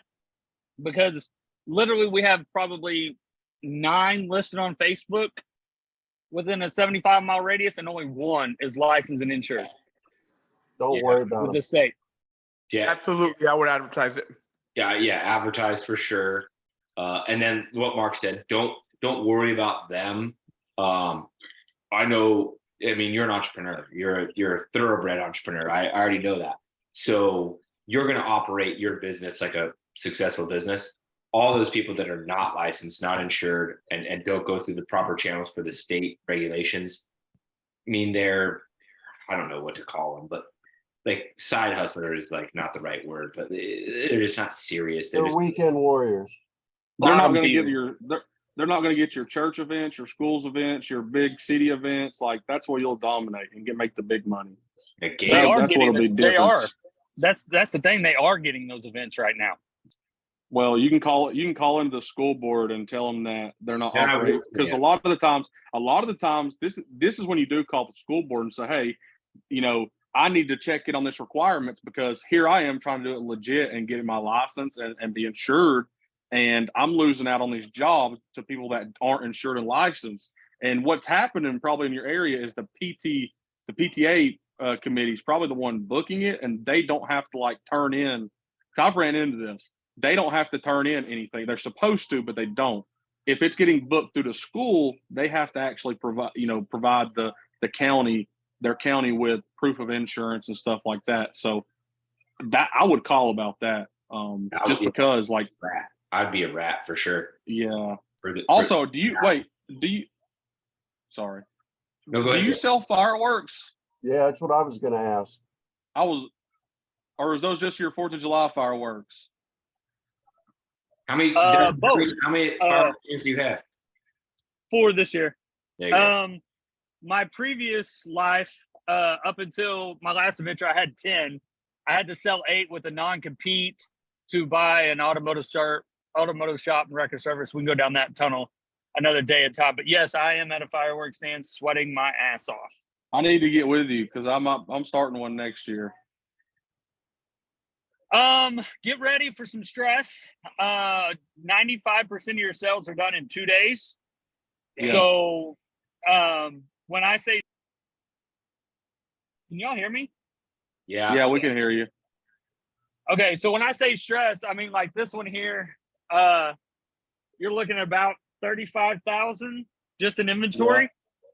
So all in all, I'm probably 45 in plus labor.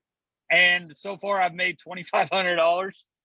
But so it is a very stressful 3 weeks.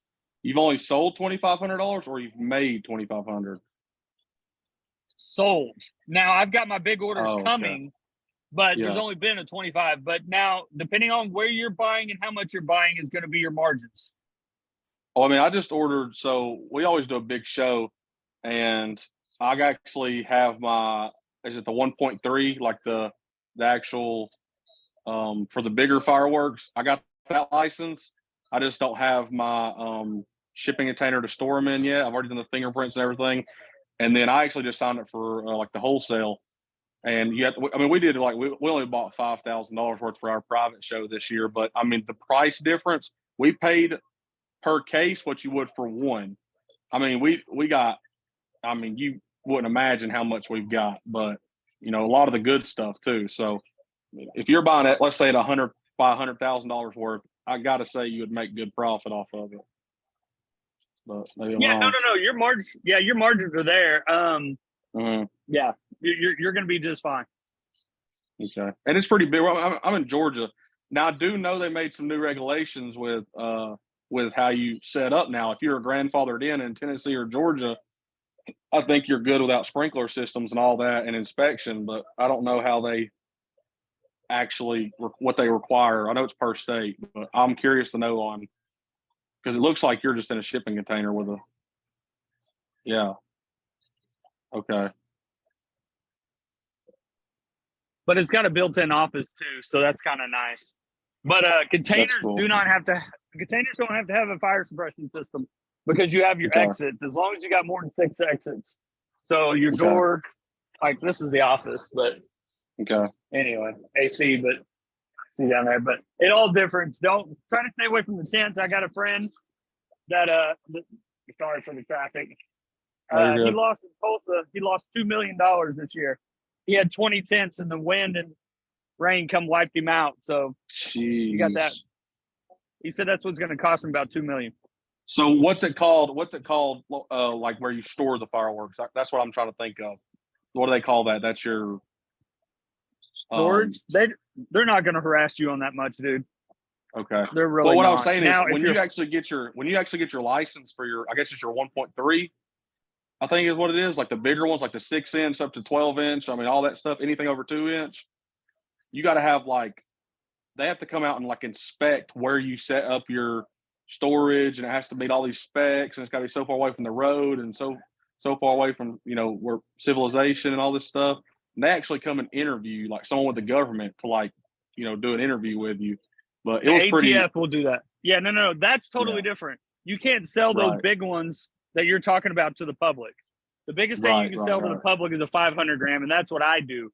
What you're gonna sell and what you're talking about is your fireworks shows, like your big showdown for the cities and the family deals. Well, That's a little bit different. no. I do want to sell 500 gram. That's what I want to do. The public sales is what I want to do for sure. So that's what I want to get into, not the big, license one. Well, that's what you're referring to. 1.4 grams are the big license. But yeah, message me. I'll help you all I can. All right, cool.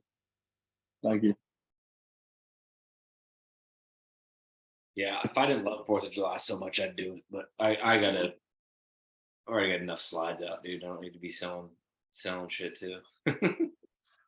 And the thing is, you're probably going to make more on the slides. Well, I don't know. It's hard. I mean, it's hard 6 weeks of work I'm probably going to clear 60 G's. Like salary, like you pay yourself salary or profit? Profit. Oh yeah, pass. Where's that revenue? That's profit out the door. This thing here makes me 40,000 a year. Yeah. All right. Next question. You guys have questions? All right. I'm going to one I've been wanting to hit for a while. So this is from Chris Rivers. This is from Facebook Messenger.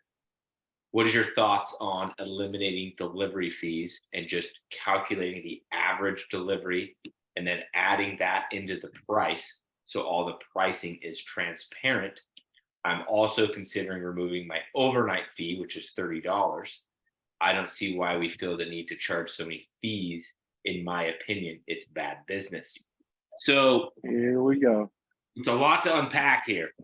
So my thoughts on eliminating the delivery fee is a no. I wouldn't do that because, and I don't have the context of how Chris has his set up, but the delivery fee is tiered based on distance. And so I do have a free one, like, right, free delivery. It's not a radius, it's 12 miles driving on Google Maps, but for simplicity's sake, just say it's 12-mile free radius. Then after that, it's calculated by mile. So the reason that it makes sense is kind of twofold. Number one, you got guys in the truck driving, you've got gas you've got to pay, right?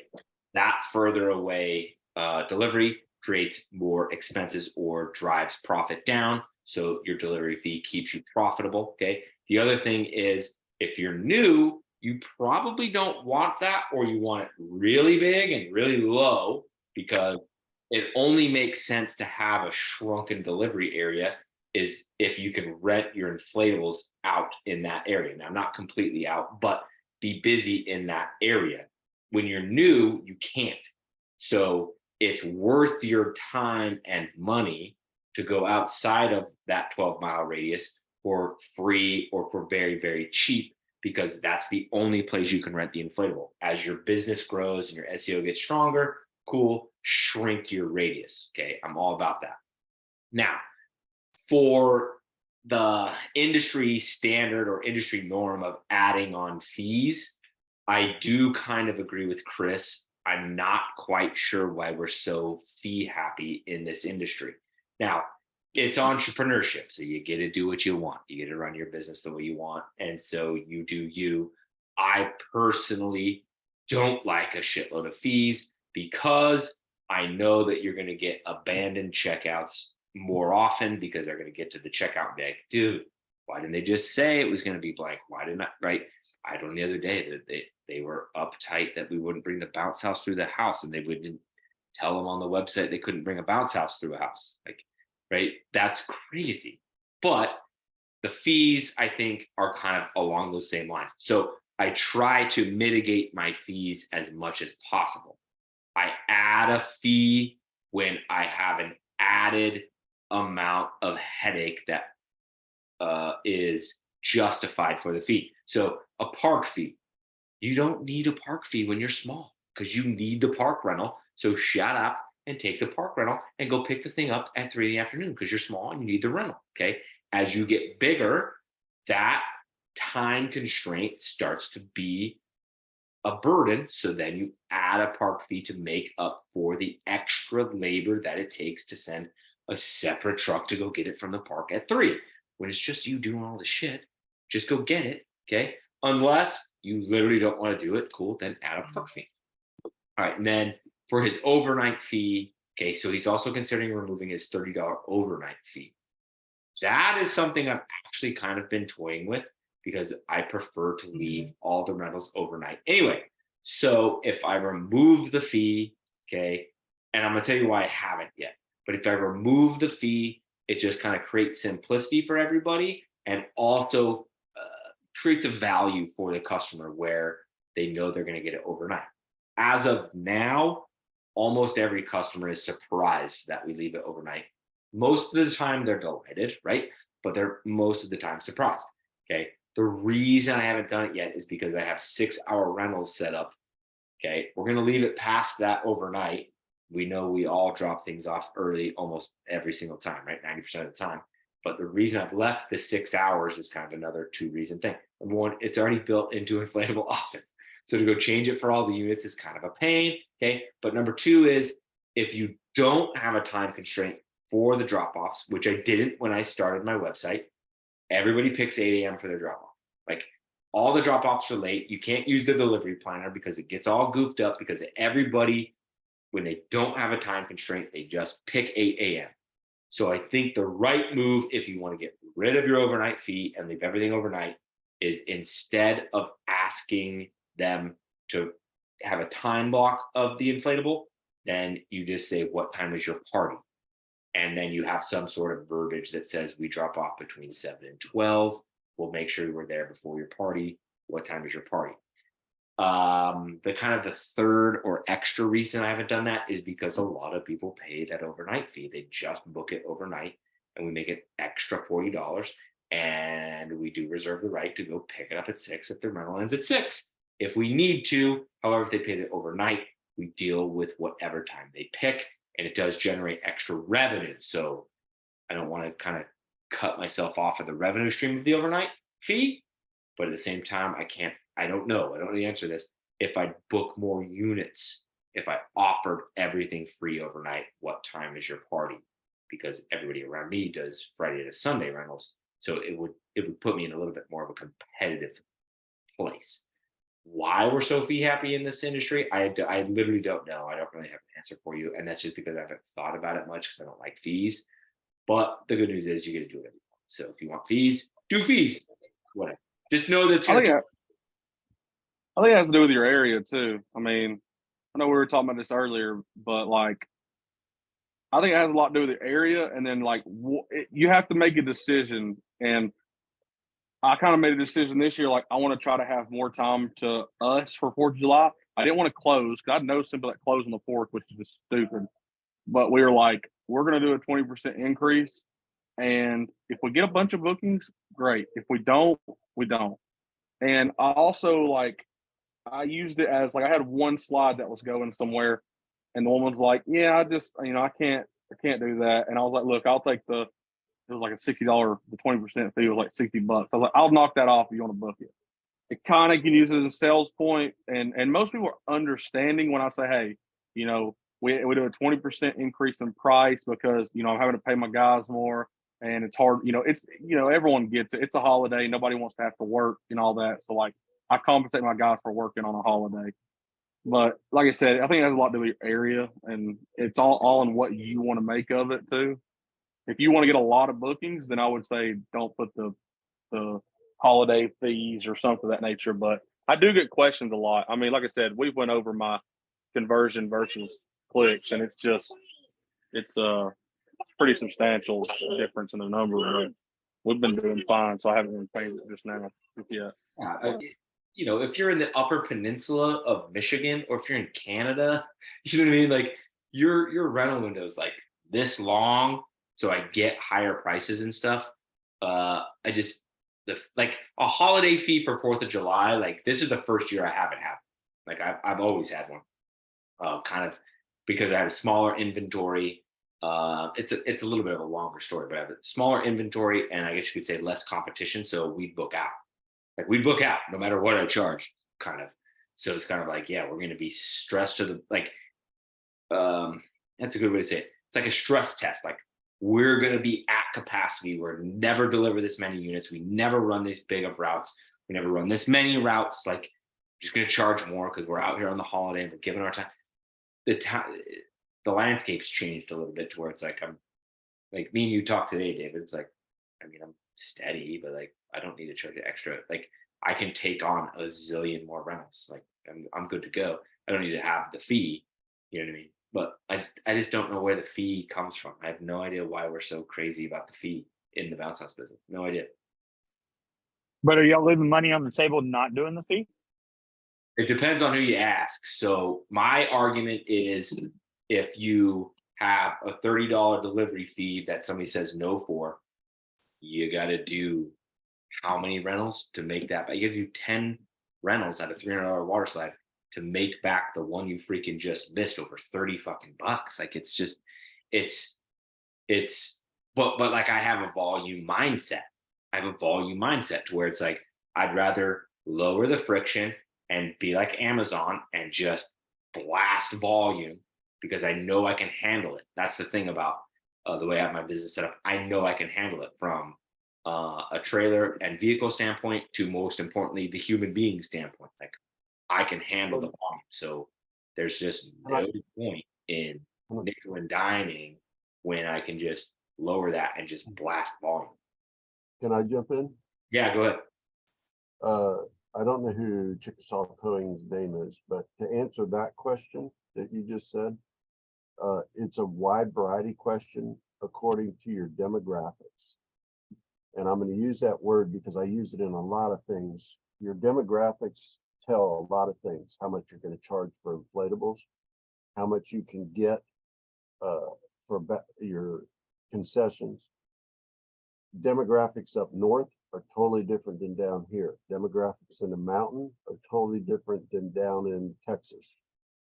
And what I mean by that is, those people can charge fees for delivery or overnight because they travel 30 miles, 40 miles to a rental. You know, a lot of people that do fees have different delivery situations than, let's say, people in Florida. Florida people, we're flat. We're on flat ground. We have no mountains. We can be from one town to another town in 15 minutes, where somebody maybe in Texas would take 45 minutes to go from one town to another town. So they would, they would tack on fees for that. And I can understand where that goes. I personally have found adding on fees, holiday fees. I just started this year, and I talked to Nick about it. July 4th, holiday fee. I've had more people complain to me about the price is not the same as what's on the website, and they didn't book because I added a 9% increase. 9%. That's not even $25 on a $225 slide. It's like $16.85. And they didn't book because I added that to it. So it all goes to what you want to do, where you're at, and what works. I personally think fees, I charge fee if I'm outside of 17 miles, and it's a minimal fee. It's basically gas. I don't even charge for my guys sitting in the truck. And sometimes I will charge a concrete setup fee if it's multiple items. Outside of that, I don't charge overnight fees. Well, I don't like to do overnights anyways, but I do leave them sometimes if they ask, and I don't charge. 9 times out of 10, you get a tip out of it anyways, for leaving it overnight.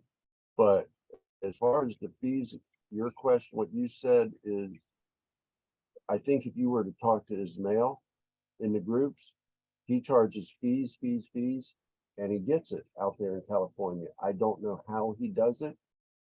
And then I've heard people over in New York say they do fees, and they get the money for the fees. But then down here in Florida, I can tell you, I could give you a handful of people's names that try fees and they can't get it. They don't get the booking.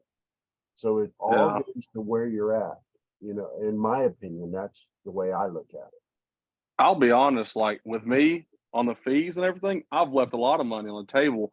But then again, like all my slides are rented and stuff. Like I could go and still rent out a bunch of my bounce houses or combos, but like I definitely have left money on the table. I could have made more money without the fee, if that makes sense. But I'll touch on the travel fee. Like I have a pretty high travel fee, but the reason being, especially when we started out, it'll happen every weekend. You'll have 4 slides, and they will be so spread out. So that's why I'm like against, because it's like every weekend for us is like we're always hitting 4 or 5 different areas. I even had to open up a different location that's 30 minutes away because of that, because it was always like jumping around, all over the world. And it was like, we're driving so much, but I think it has to do with your area, because a lot of people will call, like I had probably 50 calls in the last 2 days wanting slides or something, like we're pretty much booked, or try a different day or something maybe. But we don't have a lot of, the market's not really, there's not a lot of people in our area. So like all these other people with like 5 to 10 slides are already completely booked, and they're coming to us like, we'll pay whatever, like we just want a slide. And it, that's kind of how it works out in our area. So Well, something you just said about the fee, and I don't exactly remember the verbiage you just said because I was trying to listen to what you said, but I look at it like this: you charge $25 or $50 because it's 4th of July extra, and you don't get that person, but yet you get 2 other people to book 2 slides at regular price because you don't charge a fee. Now you're up 2 slides compared to not getting the one with the 1 rate increase. Did I say that correctly? Yeah. Well, yeah, I mean, I get what you're saying, but the thing about it is like I'm a little short on trucks and trailers and help, kind of, and it's still chaotic. We still have a lot of like most of our stuff out, but I really take that gamble of, am I going to have those people last minute call in and pay whatever the price is? Like let them go, and everybody's already rented out the real cheap uninsured people. Then they come to me and I earn their business, even though I have that extra fee. And yes, I'm leaving money on the table. Like, yeah, I could, if I didn't charge the fee and I lowered my price a little bit, I could have 200 slides and I'd rent every one of them out. But it gets to a point to where I might have to be like, look, I just can't handle this workload. I'm going to go up on my price because the demand is so high and my supply is a little bit low for the demand, and I'm going to be a little more. And that's just what I do. And it works because most people in my area charge the 20% fee. So people are used to it. I mean, like I said, there's, shut up, Wesley. I already know it's Wesley. But I don't know. That's just kind of how we looked at it. Well, I've had a lot of complaints, about my price. Like, oh, that's outrageous. Or someone see my 40-footer. Oh, we got that same slide for $300 last year. I just, whatever. There's a fee that I hear people talk about, in last minute fee. So to me, a last minute call is somebody that calls on a Saturday morning and says, I need to get a water slide, or somebody canceled on me, I need a water slide, can you fit me in? It's so easy to say, yeah, I can do it, but it's going to cost you a little extra because I got to rearrange this, or I got to do this or that. When it comes down to it, guys, it's either we can do it or we can't do it. And if someone calls me up, and it happens to me quite often, and it's probably happened to every single one of you sitting in this meeting, and everybody's sitting in Facebook listening, and whatever other app you got going on, Nick, that people listen to you. Every one of us has had people call and say, last minute, oh my God, I forgot my daughter's party, which that's bullshit. Or, oh my God, somebody canceled on me, we need to get a water slide. We need to look at ourselves and say, can we do it or can we not? If we can do it, yes, ma'am, we have it. It's $225 for that water slide. You're not getting charged no extra fee because it's a last minute thing, because we can do it. If you can't do it, you can't do it. It's that simple. Last minute fees, I think, really, I don't think that's, I think it's a ploy or a game, because you either can do the rental or you can't. If you can't do it, then you can't do it. If you can do it, why charge them a last minute fee just because they call it the last minute? It takes you an extra 15 minutes to throw a unit on the trailer. Why? Well, charge them the fee? it's not always that either. Sometimes it's turn around to go pick up the unit. Now to make that 30-minute setup into your route. So you're essentially backing everything up, rearranging all the routes to throw everybody off. It's definitely situational, in my opinion. I've charged it sometimes, and I haven't. Yeah, I don't charge it it- because I'm just honest. I'm like, all right, well, just slow down. We can get you a slide. It's not a slide problem. I got plenty of those. It's a human being problem. I don't know how many of those I can get you. What time is your party? They're like 11. Like, dude, 11? Like it's not feasible. Like I have my commitments of everybody that already rented, but I can get you by 12:30, or I can get you by maybe 11:45. You know what I mean? And I'm very straightforward with it to let them know what time I can be there. And then I'm also straightforward where if it's a Saturday, like there's no dirty units on the slide. So it's like, if it's a Saturday and the truck's already left, which they leave at 7, so they've already left, I got to go back to the warehouse and back to you. So in order to make all of that happen, here's the time I can make it happen by, right? If it's a Sunday, which did happen the other day, I said, listen, here's the unit I got on the trailer that they just picked up.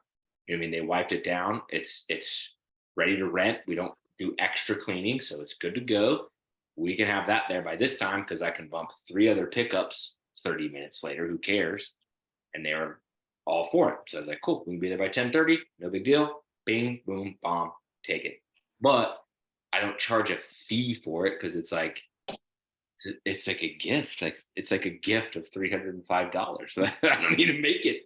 Yeah, but when I say situational, though, let's say it's 30 minutes away, and they will say, no, I want this slide, and it's in your warehouse, and you got to go get it, and all this stuff. Like, are you going to say, no, it's sold out, or no, we can't fulfill the order, or hey, we have a last minute fee of $100, and I understand what he's saying right there, but that's where you also need to look and say to yourself, do I want to drive 30 minutes back and get a slide and put myself out of whatever else I've got to do?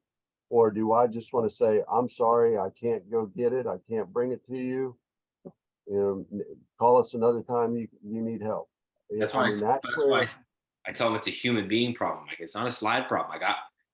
I got enough to go around. I promise. It's a human being problem. Mm-hmm. Like, yeah. And I'm like, where do you live? And they're like, oh, I live in Bogalusa. I'm like, dude, you're probably like an hour to an hour and 20 minutes away.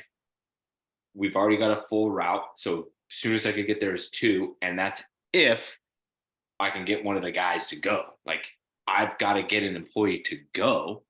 And then your delivery fee, right? And I just charge the straight delivery fee, but the delivery fee up there is $75 to $100. Yeah. Right? I just treat it like a rental. Like it's not adding. So what if you tell them like, look, I just don't see us being able to get to it, and they say, what if we'll give you an extra $100 on top of it? Would that change your motivation or the way like you know? I would give the extra money to whoever went and dropped it off. But would that change your motivation on trying to get it put together to make it there to that party? If you see how desperate they are, and how much like they're willing to pay, it would change. Yeah. So yes, it would. So, but I would just call, I'd call Trevor or Isaiah or Roman or Tyler and be like, listen, they want to pay an extra, they'll pay an extra hundo. And I told them, if we can make it, one of the guys can make it, that's a tip. So do you want the tip? Like, right. You'll save the party and you'll make whatever I pay you plus a hundo as a tip. Like I would just. But instead of just telling them like, and that's my argument on it is like, instead of telling the customer no, just be like, hey, look, I got to get my guys back out of their house, back to the shop. If we do a last minute fee of $100, and then just give them the 50 and the 50. I mean, that's what we do. Right. My thing is, at least you bring it up to the customer as an option, and instead of saying like we just can't fulfill that, then they just kind of like, because 9 times out of 10, somebody's not going to say, well, we'll give you an extra $100 if you'll do it. But if you offer it to them, they might say, damn, like I get it, but yeah, let's just go ahead and do it. Cause I've had it happen. I mean, if it's on the trailer, I won't charge it. Or if it's very convenient, I won't charge $100 last minute fee. But if it's just something that's just out of the way, and I'll at least give them the option, But So, I don't know.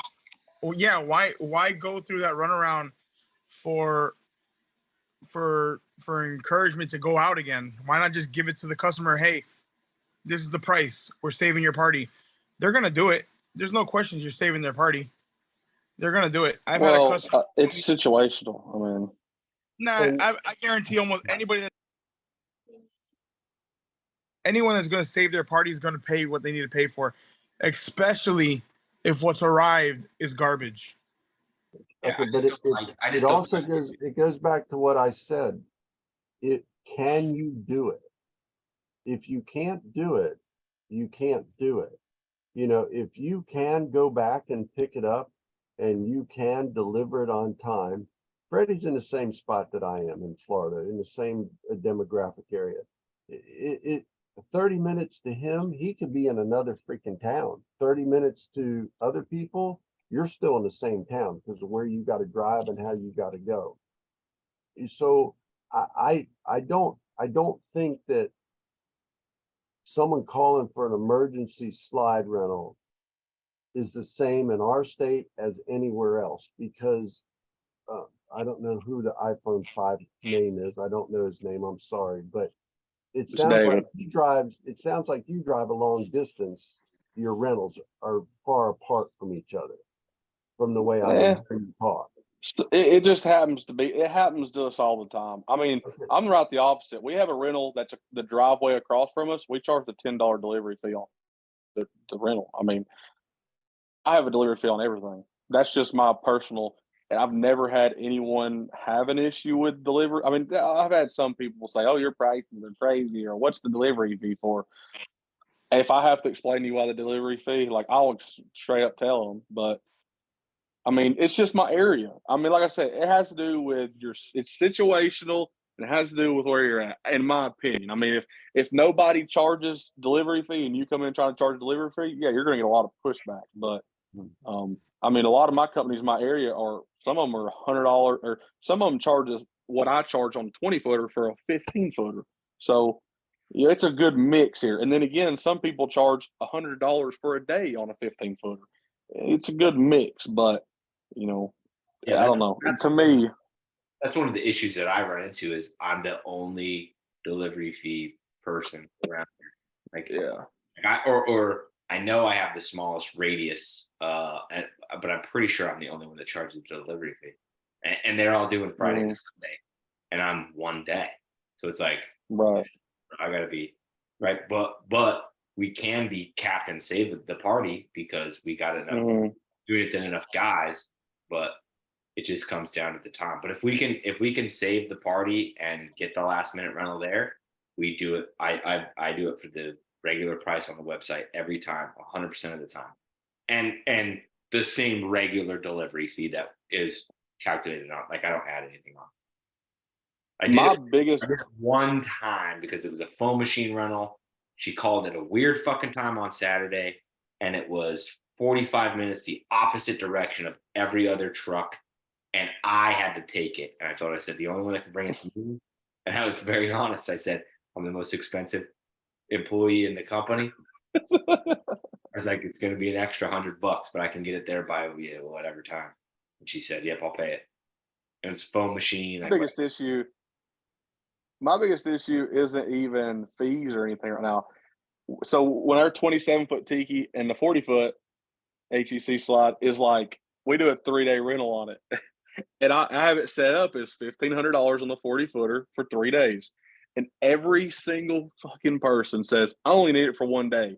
And I'm like, it's still the same price for 1 day. And they're like, how? Like, that's retarded. Like, how is it not 500 instead of 1,500 if I only need it for 1 day? And I'm like, look, it's the same amount of work in a shorter amount of time. It's actually harder in 1 day to have to set it up, pick it up, and all this. I'm trying to give the customer more time on it for that price because it requires so much setup, so much tear down. Like, That's the hardest thing I've ran into right now. I would do. I've really, Actually, I got 2 tips for you.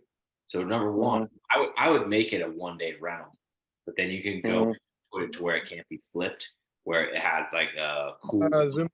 or something like that. yeah, Yeah. So or a cleaning time. I don't remember what it's called in IO, but on the back end of IO, yeah.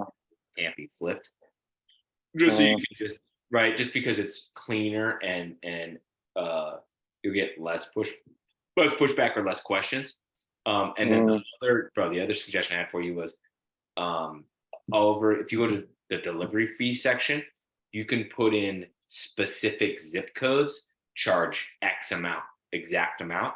So you can go put in all those Calhoun ones or wherever your other places, just go put in all those zip codes as $0, and there won't be any weird things where Brooke has a $230 delivery fee to some random ass place and you got to intervene. Like Inflatable Office will auto calculate it all. well, we have to. The problem is are you talking about per zip? We have to charge per zip code. But where's the other place? Like the other delivery location? It's in Calhoun, which is like 30 minutes away. But what happens is if we don't put the price in per zip code, since those guys live in Calhoun, so they only have to charge $10 for where they live or whatever else. If I don't do that, our Calhoun used to be like $100 delivery fee, and if it ever goes off of our warehouse location, it's $100. So I have to do it, every single one specifically by zip code. Oh, so you already do it? Yeah, we do it specifically by zip code. Yeah. Okay, yeah, because there was one where this is a while ago, but Brooke had sent it over to me. Saying it's like a $212 delivery.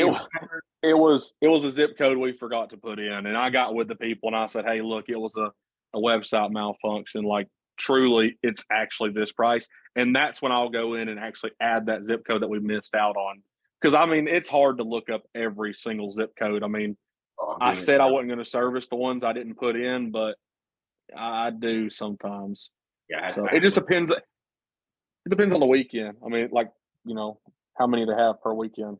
Yeah, I had one the other day that was $130, and they were like, "I thought you said you." I'm like, "Yep, my bad." I went looked it up, and the zip code, I swear to God, was like this big. I'm like, "How was I supposed to see that? Come on." Yeah, I had a combo that was 45 minutes away on Memorial Day weekend. The people were like, "We want it." My base price on the combo is $255, and the ticket come out to be $660. They're like, "All right, we paid. Bring it on." I'm like, "Shit!" I was about to go play golf. So I was like, "I got to do it." Yeah, I mean, it's just, it was like the huge travel fee, Memorial Day fee. And like I said, I know everyone's like fee, but like sometimes they play on my side. Like, I don't want to have to go to that highly populated area that's this far away in traffic and all this, but it just that's the thing about fees is if you don't want to do more volume, which sounds weird to me coming out of my own mouth, but if you don't want to do more volume, the fees start to make sense. Like I come from like my own ambitions where it's like I want all the volume. I got the guys, I got the trailers, I got the units. Like, what's the point of having fees to mitigate busyness when I can handle busyness? I'd rather just go dominate in volume versus goofy fees to raise the prices. But if you only got 5 units, dude, you should probably be charging 25-30% for 4th of July because you're going to rent all 5 units out for sure by today. You know what I mean? Yeah. I think we should take someone that we haven't heard from in here that hasn't spoken. What's their biggest question in the industry? Peer pressure. If they're willing. Because we just blabber sometimes. For real. Especially this late in the show. 1, 2, 3, 4. I'm on my 5th beer. I can just talk now. That's a podcast now if you guys aren't careful. Nick, what's the most amount of beer you've drank in Booze and Biz? There was the early Booze and Bizes. Oh my God, dude. There was one where my alarm goes off at 5 a.m. every day. And so it went off. I was like, nope. And then my wife wakes me up, and she's not like some crazy sleeper or anything. She wakes up like 7, and she wakes me up. She's like, "Oh, what the fuck is happening?" Like the kid, like you have like 4 minutes to get the kids to the bus. I'm like, yeah, we're dropping them off today, dude. Because I was slaying beers and then was drinking something fucked up. I don't remember, margaritas or something. I don't know, dude. But those early booze and biz days were rough because they would, I mean, they would go till like 11 o'clock my time. Like they were brutal, dude, brutal. Those were the irresponsible booze and biz days. Yeah. I think we were on till like 1:30 that night because I looked and I was like, oh shit, I gotta go to work in the morning. Yeah, there was a late one where that one, Freddie, that one that you had, we were driving to vacation or something. You sent me a picture at like 6 o'clock in the morning, your time, setting up 18 units or whatever. I think I remember that night actually, Nick. I think the most I've done, I think I've had 10 beers and a full bag of Cheetos on your show one night. Oh, It was really rough to get up. 10 beers for a 58-year-old guy the next day. Yeah, that's pretty goddamn rough. I'm not no young little chicken like you guys over there. Do y'all do this every Wednesday? Every Wednesday, baby, live. Every Wednesday. Yeah, I've tried to get the like the alcohol consumption right. There was a couple weeks in a row where I'd leave my office and go to Jimmy John's and buy a BLT and just put it in the fridge. So then after the show, I could go eat a BLT before I go to bed. But I usually I just ate an ultimate sub from Publix. My belly is so full. Yeah, dude. Because if you do that after you drink all the alcohol, like your body like has to metabolize the food, you wake up fresher. But yeah, so like there for a while, like Wednesdays were like off limits. Like there was like I wasn't doing drops, picks, nothing on Wednesdays, no meetings, no anything. Like it was off limits. So I was prepping for the show. And then Thursdays were like low key off limits because it's like, well, I can take a meeting, but if it's about anything that was anything like important, like I could not hang. No way, Jose. Now I've got the cadence down a little better now to where I can kind of maintain and not not get so out of whack. But there was a long time ago.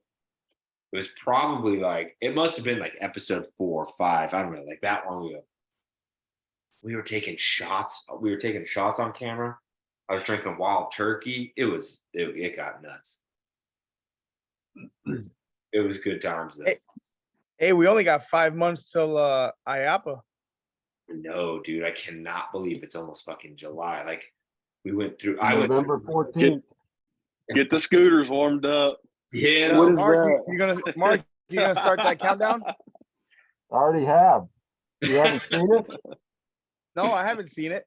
Yeah, I was doing it like every 2 weeks or 3 weeks. I was throwing it up there, and people were just giving me shit left and right. Oh my god, dude! IAP is like the greatest. Like back when I went to Journeys, we had a sales meeting every year where like all the DMs would go, and then the award-winning managers would go, and it was like whatever, second week of March, and it was like the most invigorating thing you could do, right? So then when I left Journeys, like I didn't give a fuck about that anymore because like I didn't want to work there anymore. But I was like, but I miss like that camaraderie, like that meeting, like the drinks. And then I go to IAPA and I'm like, oh my god, dude, we're back! I found it. This is incredible, dude. Oh my god. What is that IAPA or whatever? It's the biggest fun zone you'll want to be in. So it's a I don't remember what IAPA actually stands for, but it's a convention. International Association for Party People. I don't think so. Just kidding. But it's a gigantic convention in Orlando. It has to be like a square mile by a square mile. It's an amusement convention, I'm pretty sure. Yeah. The A is for amusement. And so anybody that does any business at all whatsoever around, I guess you could say amusement, they're there. So there's bowling alley companies that literally set up a bowling alley. There's roller coaster companies that set up like a small section of a roller coaster. There's VR companies that, and you didn't even know that these VR companies existed. They have full VR setups and rides. There's arcades. There's arcade companies as far as the eye can see, and they're all for free. You can just walk up and play any arcade game that you want to play. There's concessions. There's massage chairs. Like, I'm trying to think of what else there is. Like water slide amusement parks. There's Christmas light decorators. Everything, all under one roof. And so then over in the corner, there's a huge section where it's just inflatables. So it's all the bounce house manufacturers, all the blower manufacturers, the marketing companies, everybody, the dolly companies, they all have their own booth, and they all have their like newest, hottest, sexiest stuff. And they want to sell it to you, and they want to talk to you about it. They're trying to push their brand. They're handing out shirts and bags. And then at night, after the convention's over, all the companies have joint parties. So there'll be like Inflatable Office had their party at Topgolf. So it's like you go to Topgolf for free, you eat all this food for free that Inflatable Office, paid for, and hang out with all the Inflatable Office guys. One night was ERS, and I don't remember who ERS was with their party. Jump Orange. Yeah, ERS Jump Orange. And that party got pretty wild. And it's just like, so you go to this convention and like talk to all your brethren and see all this new cool stuff, and all this stuff's on sale. And then you go back to the hotel and you change your clothes and you drink a beer and you take an Uber and you go to a party and you just hang out with everybody. It's amazing. It's amazing. Sadly, the IAPA is nowhere near what it used to be 10 years ago. I mean, the inflatable section is probably 50% less than now. It's like a candy store when you go there, which, by the way, I just pulled up one of my old flyers in my email. It's actually called International Association of Amusement Parks and Attractions. That's what IAPA stands for. Damn it. Oh, you looked it up so I could say it and you stole it from me. No, I actually have an email. I have a folder with every IAPA email from 2003 to today. Why? What's that? 2003. That's how long I've been going to IAPA. Those sales are over, Mark. You can No, delete it's not that. sales. It's all the information. It's just the paperwork I get from the IAPA. It's everything. All the bullshit emails that you figured out the first year of don't let people scan your badge. Yeah, No. I figured that out the hard way. I actually still have my badge from 2003, which No, it was IAPA. literally, I think it was like that big too. Yo, Mark is the mayor of IAPA. Like, But I think it was Julian that was asking about I think it's Julian, that's how you say the name. About IAPA. It's when you go there, if you go there for the first time, your take your plan that you have to do things is going to go out the window when you get there, because you're going to walk there and you're just going to be like, wow, what just happened? And he said, don't take your wife. Well, yeah, you probably don't have a choice of that one anymore. But my wife's a traveler, so I don't think I could go without it. If you were to go there for the first time, my suggestion would be to know in your mind what you physically want to do and do that first, because once you start hitting all the other stuff and start walking around in miles of aisles of stuff to look at, you won't have time to go back to what you came for. So, because there's miles of aisles, believe me, of walking and stuff to see. You won't see the whole place, even if you're there every day. Yeah, not one day. So bring my Segway. You could walk the whole thing and see it all. You probably could, without stopping, you could walk up and down and see everything in a day. But you will get nothing accomplished. You will do nothing accomplished. So if you only have 1 or 2 days to go there, you need to have a plan. This is what I want to see the most. See that first, then go enjoy the rest of the stuff. That would be my opinion. And wear good walking shoes. Yeah, Don't wear socks. it's worth burning a week of vacation for. I'll tell you that. It's a good vacation. Whoever said this last year, like it'll give you a new motivation in your business, is 100% correct. After we went, I don't want to miss a year of it. I mean, the relations you make outside of the IAPA, like when they do the little meet and greets for the different companies you might be interested, like IO or whoever, like you will meet people that we see on these calls, and like you'll sit and talk, and you'll talk about business, and you'll make a relationship with them. I mean, that's honestly how I met everybody that I pretty much interact with through these calls and all that. So, and 9 times it's out of awesome. 10 too, you will meet the owners of the companies that you deal with, not just the workers. The manufacturers. And that means even the owners of extension cord manufacturers or blower manufacturers. You will actually physically meet where it started and who started it. So that you can put your hand on all the dollies. You can. They have inflatables for every company set up. I mean, you get to actually see it in person. I mean, that's huge. But still wear good shoes. Yeah, so the first day, because we had vendor passes. So the first day, because Justin was like, you got to go film, vendor day or whatever. So I'm like, all right, let's go. And we get in, and I wore flip flops, like not even, like literally didn't even think. And then we get in there, we didn't film shit, but oh my God, I had shin splints the entire week because the first day I had to walk 4 trillion miles in flip flops. Oh my God, dude, I was dying. If it weren't for the scooters, I think I'd still be sore. The scooters are the best. Yeah, those are good times, dude. Good times. IAPA, cannot wait. When do you book your room? I'm gonna call it a night. You guys have a good night. Good night. See you, Mark. I'll talk to you guys another time. Nick, get with me if you need me. Yep, got you. Talk to you later. All right, later, Mark. Yeah, I need to get my room booked. I'm definitely not doing what we did last year.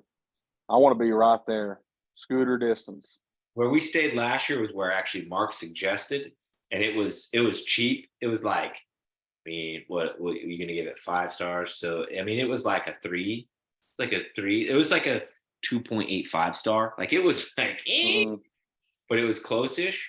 But I haven't booked my shit because I don't know if Michelle's mom's coming with the kids or if we're going as a couple. I don't know. I'm like, dude, I need to know. She's like, well, we got to figure it out. I'm like, no, you need to fucking figure it out because like rooms are gonna get expensive. And we have to fly. Last year we had to fly Spirit. Hey man, we fly Allegiant, baby. 40-minute flight out of Chattanooga. Yeah, it's fun, but it's cheap. Yeah. Hear it. Yeah, we got there for $80, but like bags were $80. My backpack was another $120. I had a ball cap on, so they're like, that's $12. Spirit. You got a plane and land it. Jesus. That's fun. All right. You guys got any late night questions? Any last minute stuff here? No, I mean, I just wanted to check this out. I hadn't been on before, so, but I'll probably have more questions next week. It's good time. So we're coming up on 4th of July. And so and that's like everybody's go time, but 4th of July is a Tuesday. So it's kind of a weird spread. And then after 4th of July, like I can't shut up. I don't want to talk about Christmas lights after 4th of July. Like I answer questions and I'm nice and I'm polite, but like my whole brain shifts to Christmas lights. Hey, Nick. Yeah, what's up, Joe? Hey, so I don't know, a couple of weeks ago, I heard you say that you clean tarps on site. Mm-hmm. Tell me about that. Even the ones that are, I guess, lack of a better term, destroyed. I mean, we don't even really clean them. Like we really don't even clean them anymore. Which is, I'll say this: I'm not like mega proud of rolled out every single time, but at the same time, like cleaning tarps is such a drag and such a drain. Plus, tarping is something that the client appreciates so much that when a dirty one rolls out, like it's not that big of a deal. So basically what we do, and I have a couple YouTube videos up of this. I need to make like a real proper, but so basically what we do is on site at pickup, the way we fold and roll them, it pretty much gets the majority of everything out of it and off of it. And then they just go at storage and then go back out to the next place. There was the pickup I did yesterday solo of the 18-foot dual lane. The tarp was like in a hole. So it was like floating and floated on the top. And so that tarp, like I set aside and said, this one needs to be hosed down at drop off. But I mean, that's like a 2-time-a-year event. So just go watch the YouTube video of how it's how we fold and roll them. It's the secret. But basically what we do is, so if this is the width of the tarp, right? You pull it over all the way this way and tip it all the way upside down, and then bring it back, then goes in half, in half, in half, and we roll it. And then it gets set up like this so all the water can drain out of it. So when you flip it over, you get most everything off of it. And when you bring it back, if there's any water on it after you fold, and roll, set it up, all your water drains out of it. And so it kind of just gets the tarps, generally speaking, clean enough where it's like nobody notices, nobody cares. Right now, just Yeah, I probably clean 20 tarps a week, and it's nope. Like that's just like I was paying the next door neighbor. Emil's now, how old is Emil? Like 16, 17? Yeah, I think he's 17. But I was paying when he was like 14, 15. I was paying him to clean the tarps, right? I paid him like $5 a tarp. I just bring him a whole bunch of shitty tarps. I'm like, here you go, bro. He got busier, you know what I mean? It was kind of like it started to get just a time suck. Like, put it this way, I stopped cleaning tarps that long ago, where it's like, I'm just gonna pay the neighbor $5 a tarp. Like this is and then now it's like, no. Like if the guys are just kind of like loosely taught. If you open it up and it's fucked up, spray it off, get it to where it looks okay. And then if you want to send a picture to the group chat and like with middle fingers big, you guys are fucking dicks. Like that's just put the dirty side on the back side of the slide. Yeah, because it's like if you didn't clean it well enough at pickup, like it just takes 2 seconds. There's already hose on the water slide. Like just hose it off a little bit before you flip it and all the dirt comes off. You know what I mean? Call them out, but you don't know. You don't like. There's no way to know who did it. Yeah, but you're not spraying the bottom of it too, are you? You're just folding it up. Literally never, ever, ever, ever clean the bottom. Because I don't clean the bottoms either, just one side. Yeah, because you fold, and then you fold it this way and then roll it. And so the bottom is always the bottom. So you don't got to deal with the mud or the dog shit, right? Unless you're rolling it and it's on your hands. Which right is it right? It's only this wide, but it's a possibility. It's a possibility. Yeah, it's just like where I'm at, you just can't set up any units without tarps, any water units without tarps, because the ground is literally made of mud. It just is dry. So as soon as the water slide gets there, it's just brutal. And so, yeah, mine's been getting very muddy too. Yeah. And so as soon as like the company started to get to scale, I was like, okay, we got to tarp everything. I got to figure at least to fold the tarps. Like we tried everything with tarps. And then once I kind of dialed in the system that we have, it's like, that's the one. That's the one. And you kind of don't ever have to worry about it. Who said they're in Chattanooga? I'm close to Chattanooga. I'm in Dalton, Georgia. Okay. So you're close to Gary Land. Yeah. Yeah.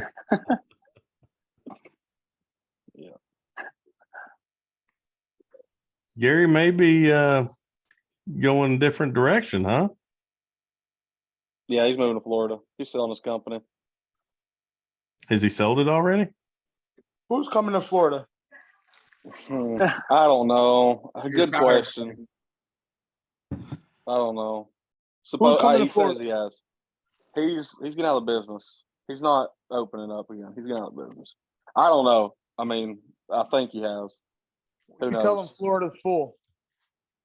Is Gary not open this year? Yeah, he is. He's Okay. open. I gotcha. Yeah. Yeah, he's open. Where are you located? Clarksville, Tennessee.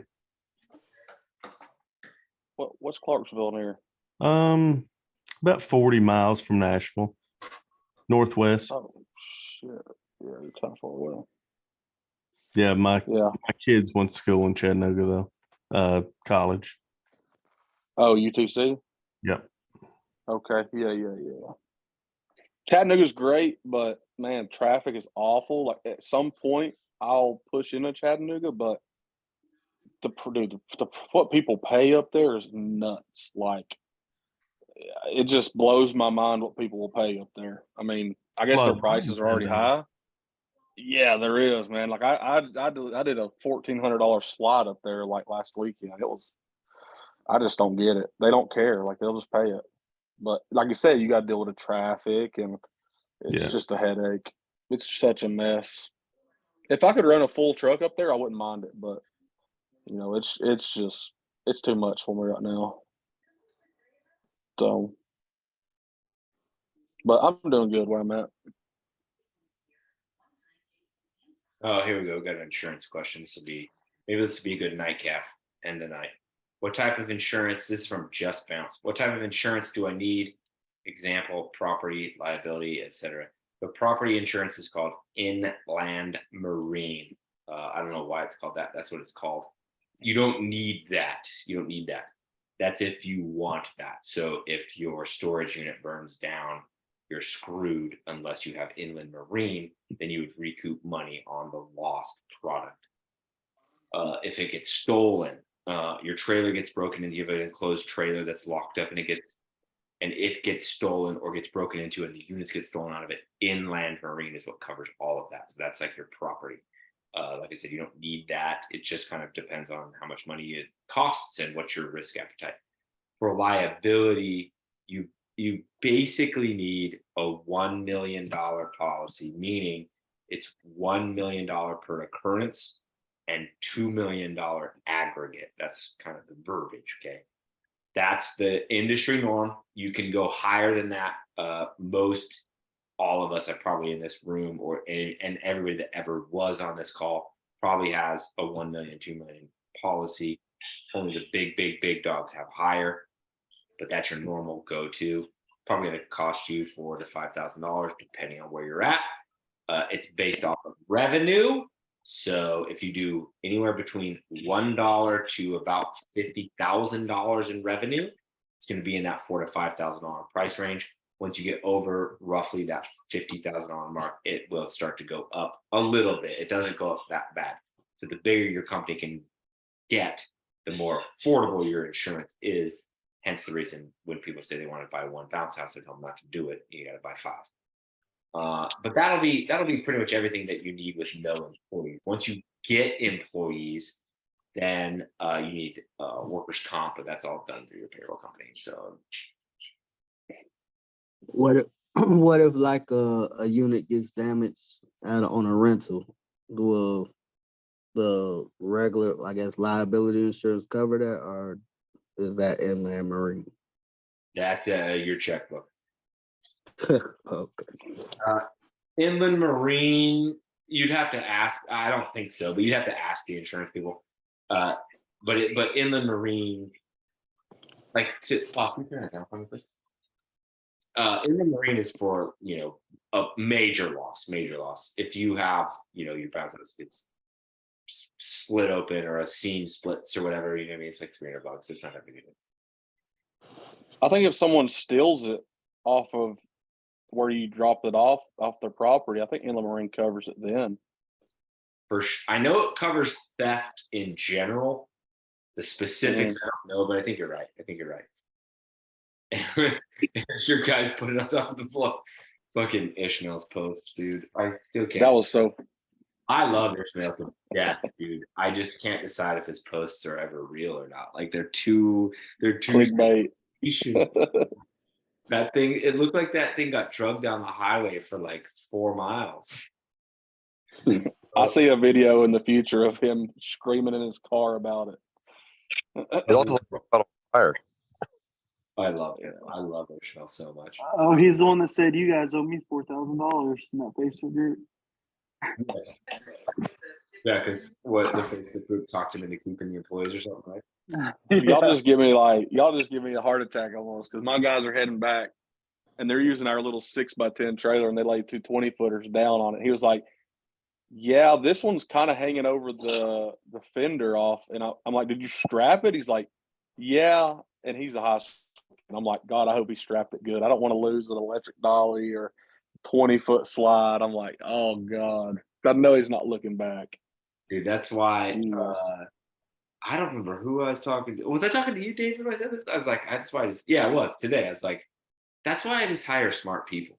Like, yeah, you gotta interview them, you gotta take them through the paces, and you gotta make sure they're smart. Mm-hmm. And if they're not smart and you already hired them, they're probably good workers. So like, find a good spot for them. But like, bro, you gotta hire smart people because you cannot teach. You cannot teach all the weird shit that we get ourselves into. You can't.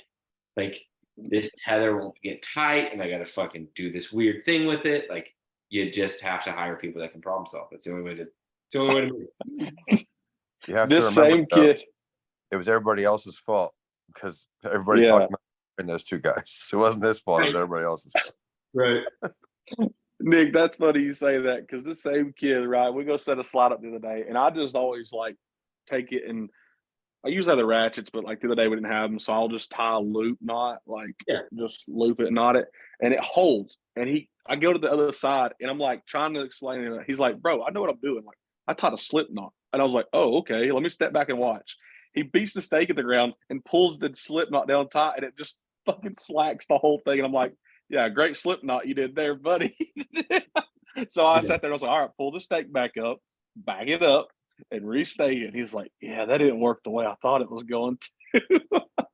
So stupid, bro. Yeah, I do this thing. Like the other day, I was working with one of the new guys, and he's like, "How'd you do that?" I'm like, "You just grab it like this and pull it through." Like, I do it so fast. I'm like, I literally don't even know how to teach this. And I like slowed down. And I'm like, no, you just don't worry about it, bro. Like, there'll always be don't worry about it too. Jesus. Yeah, I got some fine ones working for me. Dude, you got to be careful. I'm blessed that I got the guys that I got because I'm picky. I'm picky about who I hire. Yeah, bro. Nick, I just bought 2 sets of your straps for the slide. You can change the length on them. Oh yeah, those, bro, they're legit. The adjustable water slide tether.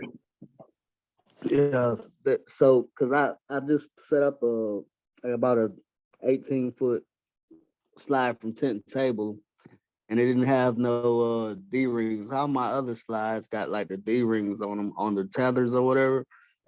And I don't know how to tie a slip knot either, so I was all confused, like trying. Like, I need to buy something. What's going on? So those will fit the 18-foot slide. Yeah, plenty. Yeah, plenty. Yeah, they're like, we have, like, I sell all the good shit to you guys, but we don't have like hardly any of it. But we do have those on one unit where it was like the test unit, and I went and set it up at a school event, and I was like, oh shit, nice. And I would like stake it down and went, whoop. I was like, okay, these are really worth the hype. Like, I'm all about it. Like, we have. So you do. Go ahead. So do you do like a regular knot, or do you do the slip knot whenever you have like those? Because it was just a regular bow, just a regular string, one no circle or nothing at the end. I just do. I hold the rope and grab it and pull it through itself, and it's just like one motion. I do it so fast, and then I pull it tight, and then that's it. Like, I don't even It's know just what knot's called. I don't know how I figured it out, how I learned it. I have no idea. But I hold the rope, like I hold this one and grab it and then twist my wrist and it pulls through itself and boom, it's done. Yeah, because like You talk about how. Huh? Go ahead. Yeah, because like the regular water slides tethers that we sell, like the old ones, that's what they are. Like the top has a loop sewn in them, so you can put it through the top of the water slide, and then it's just string. Like it's just a string. Cool. Yeah, you got time. Okay, I gotta slide. I gotta put a slide up Saturday, and the guy's side yard. He want to put it on the side of his yard. It's like right at 18 feet. I think the slide says the recommended inches. The recommended feet is like 17 feet. So I was trying to make sure that it was straight. Yeah, if you order just the tethers. Yeah, just yeah. Yeah, then I probably already sent them out. I'm waiting Yeah, on they big ship. they got delivered today. Okay. Yeah, I'm I waiting on haven't big checked ship them out stuff. yet. So if you ordered other stuff with it, it may get delayed. But if you order just those, yeah, we got those ready to roll. So I think I bought them Sunday or Monday. They came in today. So good job on the shipping, Nick. try to do our best, dude. I'm fast as long as like during May, like we were working our freaking tails off, dude, just to keep up with demand. But generally speaking, we're good to go. But I got a whole mess of badass stuff that should be landing either Friday or Monday, and we'll be fully stocked, ready to ship next day for everything. It'll be badass. Cool. So, all right. Well, I think we should call her there. This is a good show, dude. I had a lot of fun. So thanks you guys for coming. Anybody still watching? I don't even know if this is still recording because my laptop sucks so bad. I don't think we're live on Facebook. I have no idea. So if it's still recording, It's recording. It is? All right, cool. Subscribe. And then we'll see you guys next week. Next week is probably the last Booze and Biz for a couple weeks. I think we're going to take a little break there for like 3 weeks. So anyways, next week, 7 p.m. Central. See you guys. Thanks, man. Thanks, guys. Later.